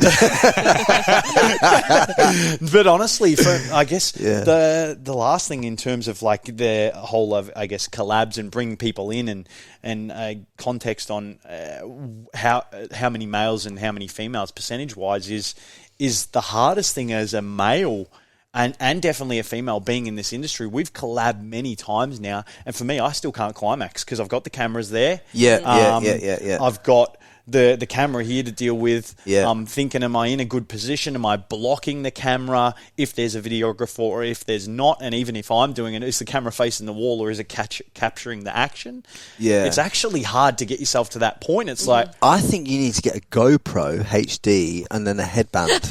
You know what? I got one. I did a Spartan race. So it's like gone from adventure races to porn. We've talked about it so many times, but we haven't actually done it. Yeah, you should. That's it. That literally save you. Because you need your hands free, mate. You do. No, you do. You can't be dealing with that situation and be like, oh yeah, all right. You know what I mean? Like, doing the old Zoom and then realise. I'm just wondering, what does my head do though? Like, and then you put it on your Instagram story by accident. You're like, oh shit. I did that once. Yeah. Oh fucking hell. Here we go. Yeah. Crazy girl. Luckily, we are. She chuckles as if it's not true. No, it's true. Yeah, no, it is. I did it, but I realised while it was uploading, so I had to wait for it to upload before I could delete it. Yeah, fucking funny. It's not a good one because they'd shadow ban you because they. Oh, she's been shadow banned for a long time, and that's the other part.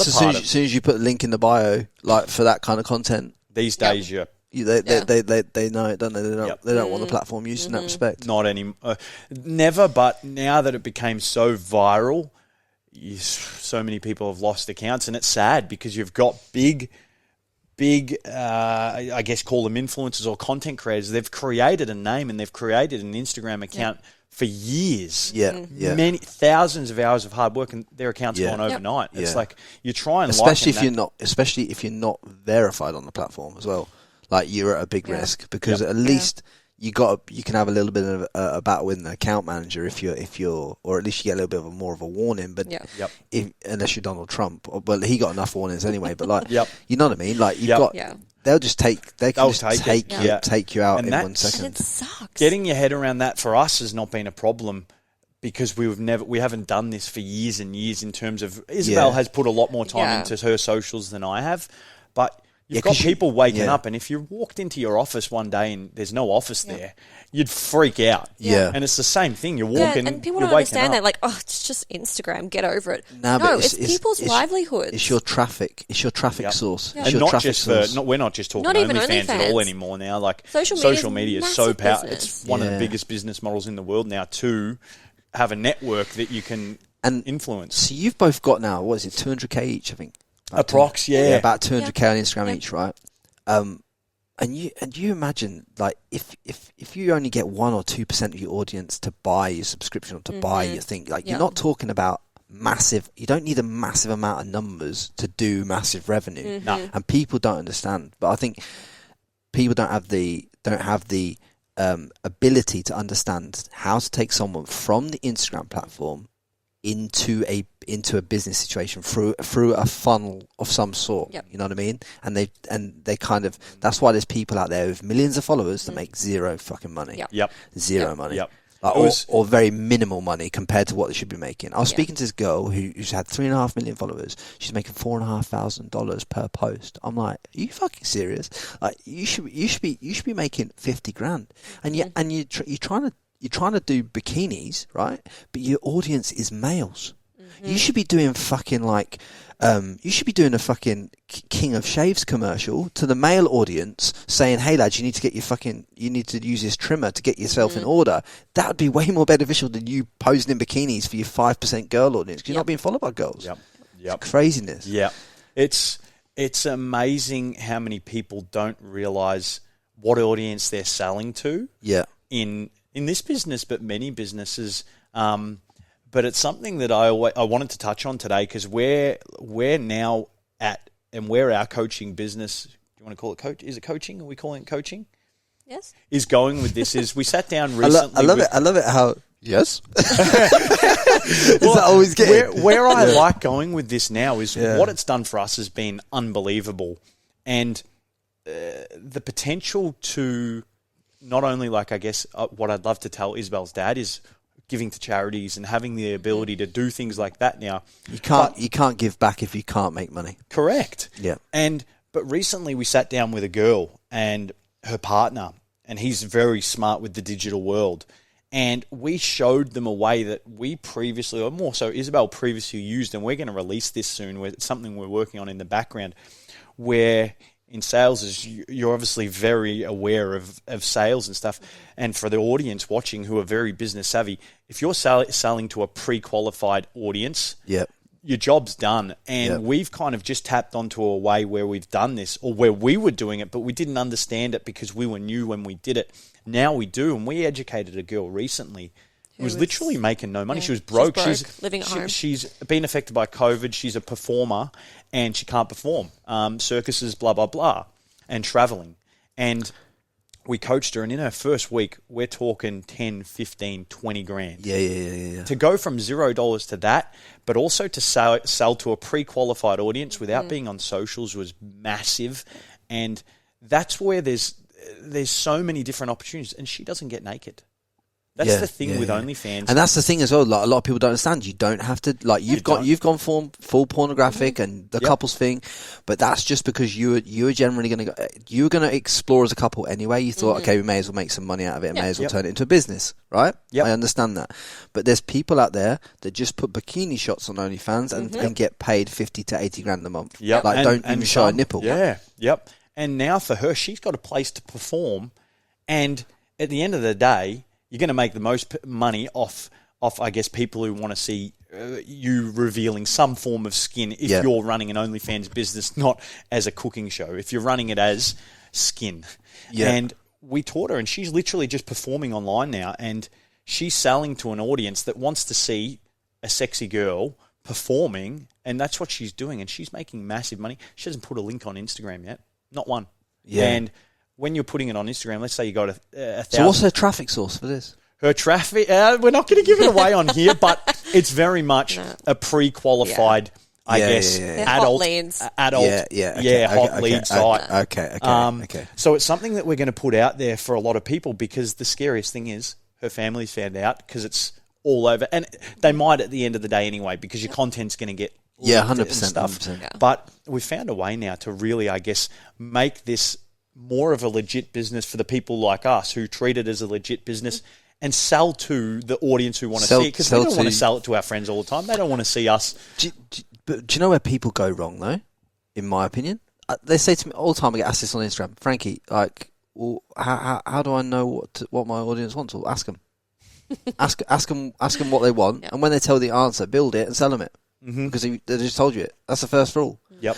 And it seems so simple because it fucking is. Everyone's building like a $17,000 course these days to teach people how to take this and put it into this and this. And I understand why it's needed in your industry because of the back end that's needed on the back of it. So I get that. Yep. But like the basic model is ask your audience what they want and then give them what they want in a paid form. Yep. Right, and make it really fucking easy. Like if you say, what do you want? And they go, we want website design course. And they go, and then you make a website design course and you go, hey guys, if you want to buy my website design course, the link's in the bio.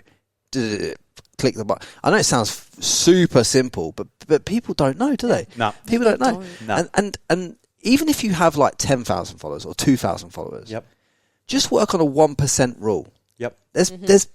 Let's just put it into... I was talking to James Smith about this the other day, right? There's PTs through COVID that have 10,000 followers in the UK that have made 20, 30, 40,000 pounds a month because they have 10,000 followers, and they just say they ask people what they want, they create it, and they deliver it, and they do it all through like Instagram.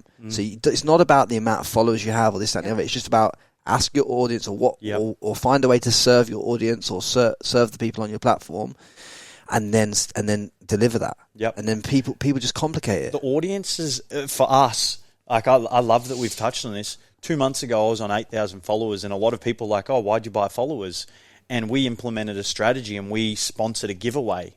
Tried to increase our following, which is a more authentic way to do it. You're still going to get followers that you're not going to engage with, of course, but our business I was sitting on 8,000 followers until literally 1 to 2 months ago, until I did a giveaway. You were sitting a hell of a lot higher than I was. Yeah. 100%. I do giveaways all the time. Yeah. I do giveaways. How do you think you get followers?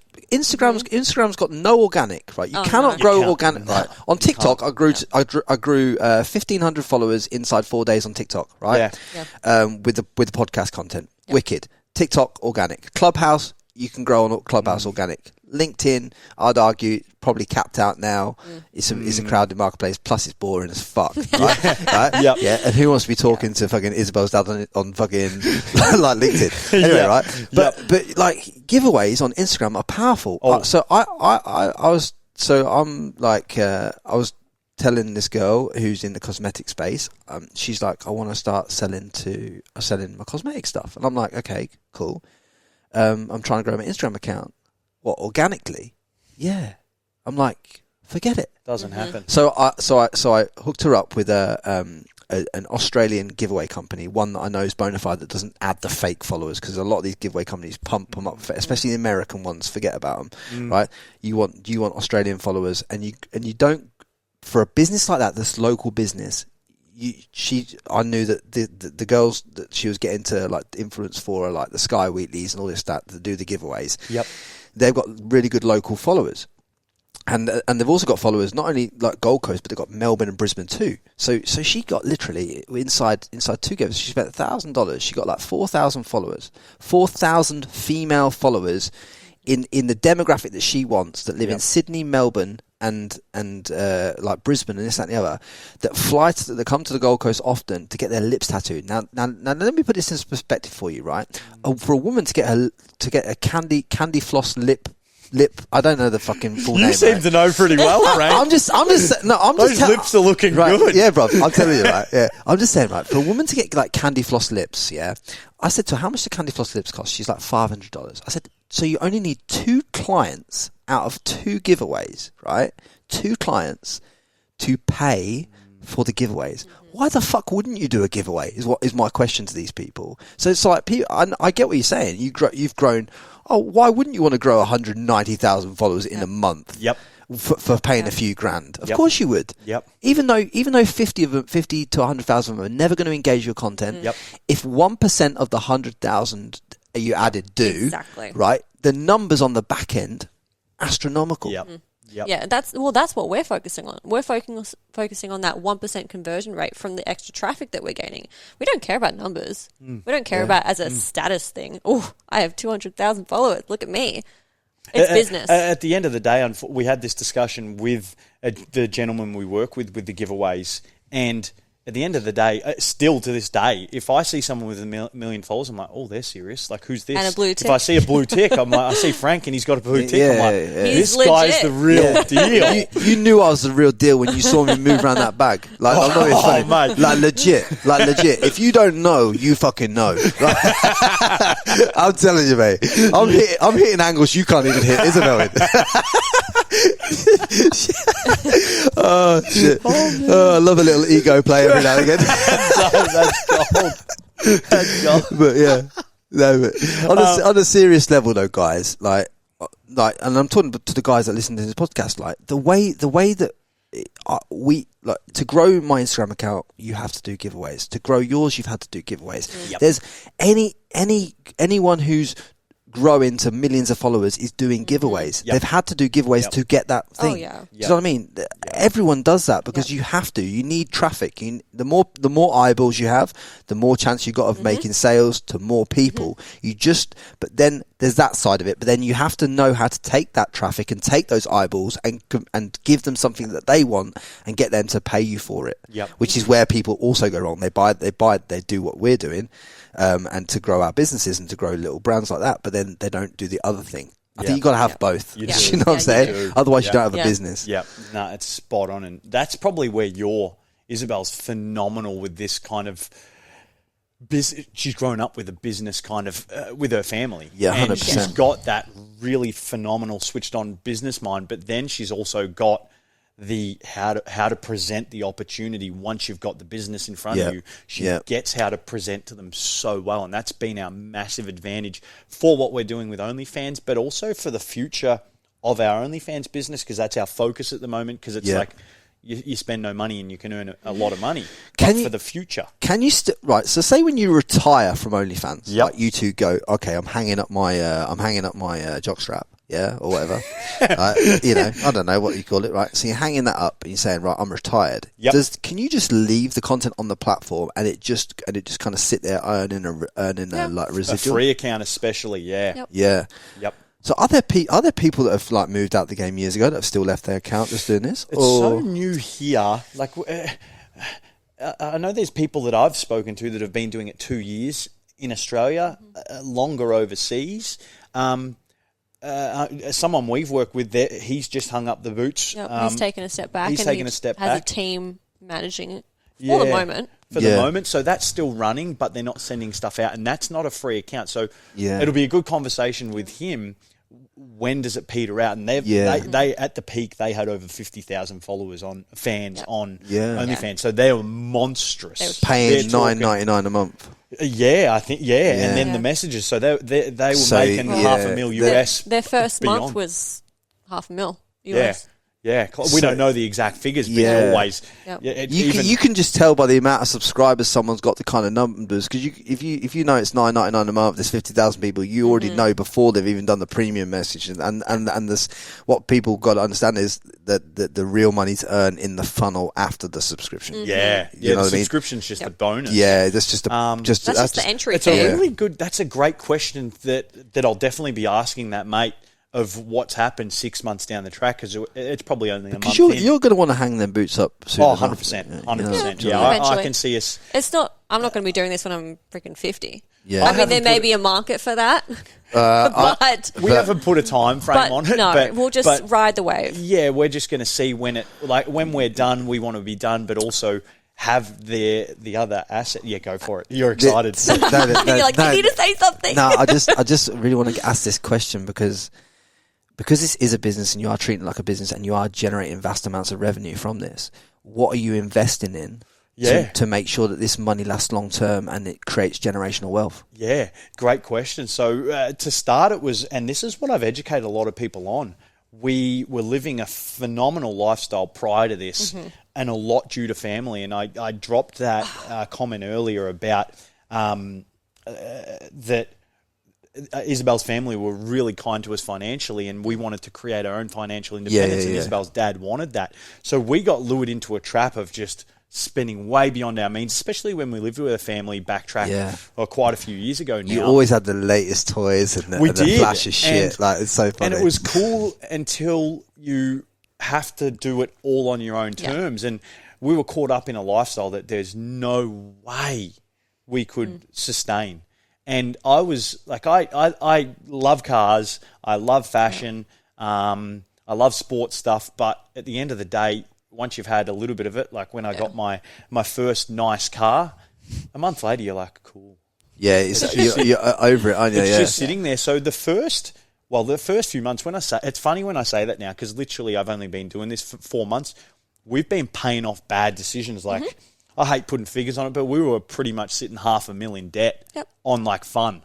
Luxury. Really? Luxury. So you started this with $500,000 debt? We started this with, and that's why we love this so much. It's because we'd been trying to get to a good place, and we were running a very good, my fitness business was doing really well. Isabelle was working in the family business, getting paid good money before she went into the medical retail business, and she was on a very mediocre wage.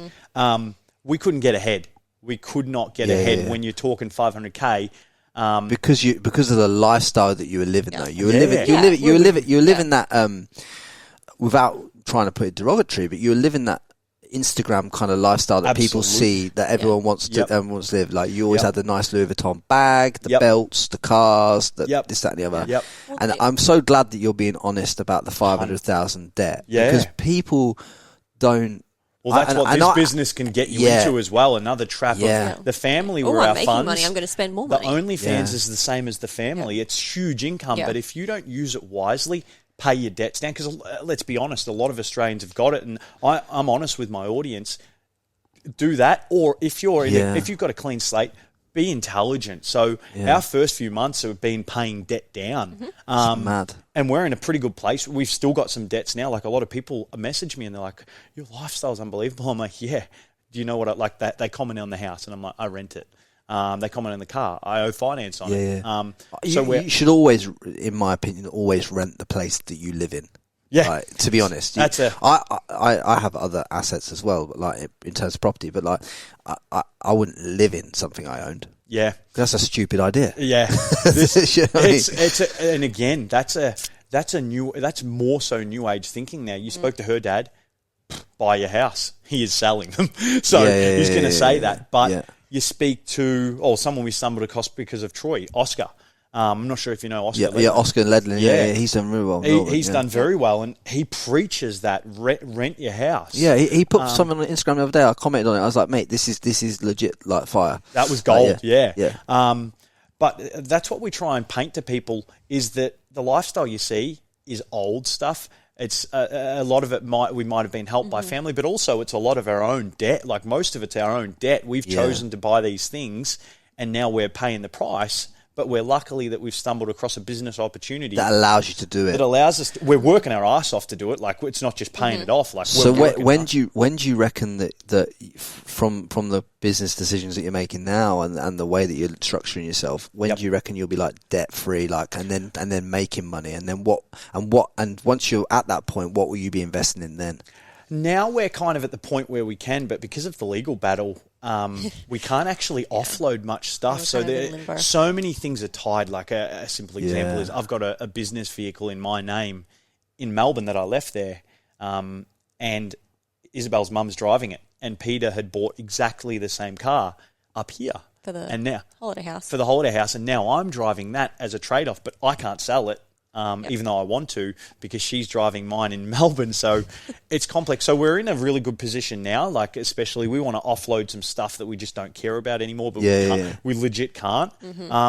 But where we're going with it now, the next thing is, like we were talking about legacy earlier, is I'm doing it because it makes good money now, and I treat it as a business. But it doesn't fulfill me like the fitness industry does. That's for sure. So my next step, when we sat down with our accountant the other day, is buying buying a warehouse and starting starting a gym, man. Yeah, because it's I always knew that lit you up even from way back in the day. You know, you've both always been really passionate about the fitness industry, and obviously you with the fitness modeling stuff, and like ultimately, I think if we're honest, that's where you're going back to. Oh, 100%. Yep, 100%. This is just a time and chapter in your life, and I can kind of see even more now why you're doing it, because it allows you to gain your financial freedom on your own feet, pay back your bad decisions, make peace with the world and peace with yourself that way, and then segue into having your own space, and then that'll be a successful business. And you can't help but learn sales and marketing in the game that you're in, to a high level, because it is all sales and marketing. Every DM you send is sales. Every voice note you send, every piece of content, you learn in leverage, you learn in all sorts of stuff. You learn in videography, you learn in editing, you learn in camera angle, everything. Like, it's just, I know it sounds like a bit silly saying it, but it's so true. Like, there's so many skills within this thing that you're doing that isn't going to be everyone's cup of tea, but there's so many skills that you learn that can be transferred into a gym or into another business that's going to make it vastly more successful. Because how many people do you know that set up a gym, right? That set up a gym and just think, oh, buy the gym, put the gym, have this fancy gym, but then get no customers, get no clients, get no people in the build gym. it and they will come. It's not that simple. It's not that simple. It's not that simple. Not that simple. No. I've had many friends who've done that. They've gone out of renting a gym and they've moved, and they think they've got this massive client base that's moving with them, and it's not the case. There's a reason that they're at that gym, and maybe if you've got a good hairdresser, you might follow them. In a gym, it's not always the case. It's people convenience like for people. Familiar, and it's convenience. So, do you want the physical location gym, or do you just want that for the kind of content, and then build more of a business online around the fitness thing? For me, it's having. Recently, I run my fitness business from home at the moment, because I was going to do a fitness franchise and it just didn't sit well with me. So I opened it up from home mid last year when we moved up, or kind of 3 months after we moved up here in September. And now it's like, I love training at home. Isabelle doesn't. Like, I'll train anywhere. I freaking love it. A local gym in our area, Hope Island, there's nothing that really sits well with us. So now I'm like, it is a bit dull up there, isn't it? It is, and I'm like, I look at where you train NQ, and I watched their Instagram. I'm like, that is a cool facility. It's 30 minutes for me. It's each way. They've built the culture. You need to build a culture in a gym, and you guys both know that. Isabelle knows that with the marketing stuff that she does. You got to build the culture, and that's why NQ, and that's why they've got such a beautiful business, because of the culture of it. And that's what we don't have our end. And it's good. That's why they've got all like the high end influencers in there. They've got the models. They've got the people that work in film production in Hollywood. All this stuff. People that have been like cover models. Ellie Gonzalez. Like, all these people go there and they're all nice, normal people. But they go there because it's a great facility with a great vibe, and you're just around people that want to do better and want to do more in life. And I think that's, if you create that vibe in any gym, then it bangs. But it's all to do with the demographics in it, and I don't know whether Hope Island's got the same demographic, because it's a lot of old money there, isn't there? Absolutely, it's kind of, when we're there, I'm like, shit, it's not the Toorak of Melbourne. I would say Main Beach is the Toorak of Melbourne for sure. But up there, you've got many, many more retirees cruising on their buggies in Sanctuary Cove. And living that kind of retired life, Miami life. It's like retirement Miami life. It is, and you've got whereas this is more of a vibe, isn't it? Oh, definitely. You've got that kind of developing in Pimpama and Coomera and those surrounding suburbs, where it's definitely a younger market. And there's a couple of gyms that are cool there, but there's nothing that really is spicing it up. And there's a lot of younger people moving down that end, and I really can see a gap in the market to buy a place and have a gym that's vibing down that end, because there is a lot of, I guess, the younger families who've got you should do a 50-50 split gym, like half the gym's content for like a naughty room with a glass wall, and then the red room. You should have like red room, and then you should have like the dark room, and then the dark room's where you come in and like you're pumping iron, and then you turn around and you see this massively lit up wall, and there's just like, it's just like a full on like Soho in London, like. There's There's swings going. I'm telling you, mate. No one's doing it. Dual facility. It is a dual facility. There's a big opportunity. All I want to know is who's running which side. I'm definitely running fitness side. Yeah. She's all over it. Look at her. She's like thinking, do you even want the gym, Isabelle? Is it something? That's his baby. Yeah. So what's I'll definitely help out. I'll so definitely do all the back end because I do that anyway. What's your baby when you hang up the stilettos? Don't know. I haven't figured that out yet. Well, fashion. there you go. I do love fashion. Yeah. But high-end fashion. kind of what avenue I go down in terms of a career in fashion. Yeah. Don't know yet. But the good thing about, like you say, building this platform and obviously with the viewership and all that kind of stuff you still have a market to sell to after you stop doing that as well. They'll still buy other stuff from you. Yep. Because it's happened with like the Kardashians and all these others. Yeah. They started off with sex tapes and now they're selling makeup. You know what I mean? So it's not, this is where people get it convoluted. Like they forget where people, you know, the Kardashians were famous for like getting OJ Simpson off a murder case and pornos, and now look what they've done. So it's like you can and people forget about it. So there's, you know, it's a good thing, man. I just want to say congratulations to you both for coming on here today and shooting it honest with me. Like, thanks, Frank. And really. I really fucking appreciate your time on it. If there's like a couple of like, I'm going to give you one shot each of this, right? And you can't talk over each other, right? So actually, there's going to be a 2-point. I want to ask you a question each, and I want to ask you a joint question. Like, so if you could give like one piece of advice, we'll go with Jeremy first. If you give one piece of advice for the people listening that could help them take themselves to a whole new level in the next 30 days, what would it be? Business, life, anything. Yep. Be honest with yourself. You've got to do what sits right with you, because if you're trying to do something that isn't authentic for you, you're going to portray that it's fake to the audience of what you're trying to do. So that can be in a personal manner or it can be in a professional manner. If you're going against what you believe in, you can never sell anything, whether that be yourself or a product. So yeah, being honest and authentic is so important.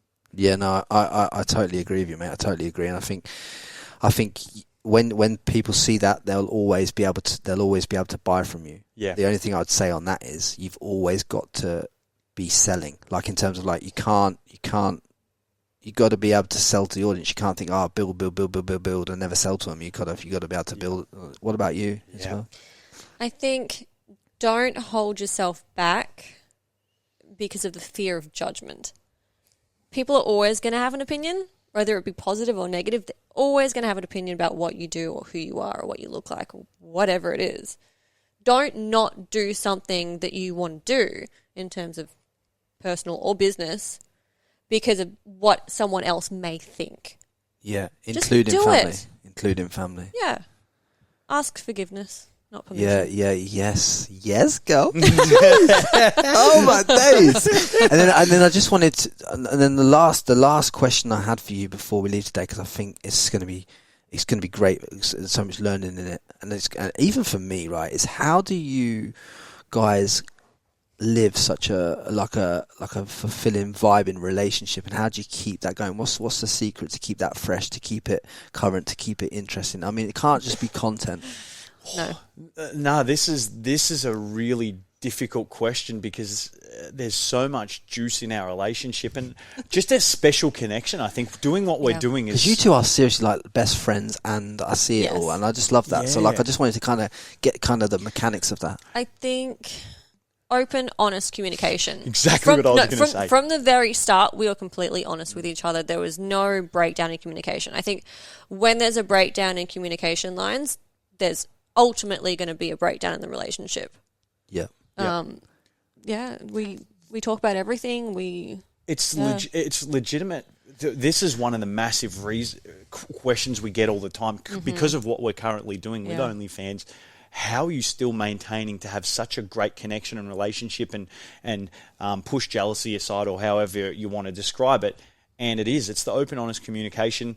we attribute a lot to a book we read, The Five Yeah. Love Languages. We think that is just by I've got to read that book. by Gary Chapman. Yeah. It is just, it's gold. And it really comes down to communication. We had a discussion just the other day about, I guess, threesomes outside of it. And we said ages ago that if one of us wants to stop, we'll stop. And I'm a big believer in fluidity. It's kind of, you roll through life and things are always going to change, but it's how you adapt together to really, I guess, overcome what might be a hurdle. So in a few years, if Isabelle says I'm done, I can't comment on that yet because I don't know how I'm going to feel in 3 years. I might want to stop too, or I might not. But we just communicated. I said, I said that, but I don't know if that's what's going to happen. But we discuss it, and at the end of the day, this is the most important thing. This is the family. I think so that also just speak our mind. Yeah. I think that touches on something that I always say as well, that if you plan on being with someone in a relationship for a very long time, you have to understand that people are going to change. Yeah, they're going to change. It's bound to grow, happen. Yeah. That's just life. We're changing people.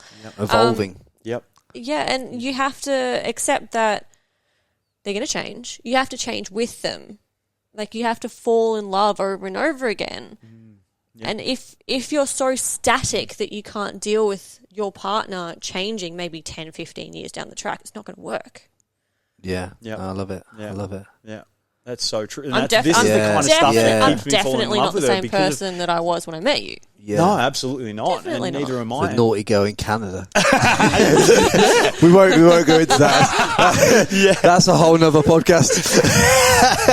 Oh, jeez. Oh, Peter, you would not want to hear this Okay, story. maybe I am the same person. Yeah, you are the same. You've just channeled the energy somewhere else. Honestly, and before, honestly, to the audience out there, guys, I hope you've enjoyed listening to these guys break down and tell you the truth about not only OnlyFans as a business model, but OnlyFans and break all the stigmas with it. Do you know what I mean? Because that's what I was trying to really get out of this podcast. I was really trying to break down the stigmas and just show your relationship and show the good people that you are in the true light, regardless of whether you do OnlyFans or not, and regardless of other people's opinions. So I hope we've done that for you guys at home, and I hope you get that.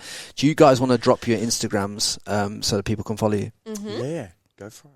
Well, mine is Isabelle.Eleanor. You may have to. Yeah, but I'll tag it. I'll tag it in the bio. Yeah, but I am shadow banned, so you're gonna have to type the entire thing to find me. Yeah. Or shadow banned for a reason. Anyway, yes. And mine's Jeremy.HHP. Yeah, sweet as. And I'll tag that in the bio. I just want to say again, guys, thank you very much for your time on this podcast, and everyone else, much love, and please, if you can do us all a favor as well, like and review the podcast. Put the comments on YouTube, share it with your friends, and we'd all appreciate it. And let us all know how you vibed with that podcast. Much love. Don't forget to subscribe to the Frankie Lee Podcast.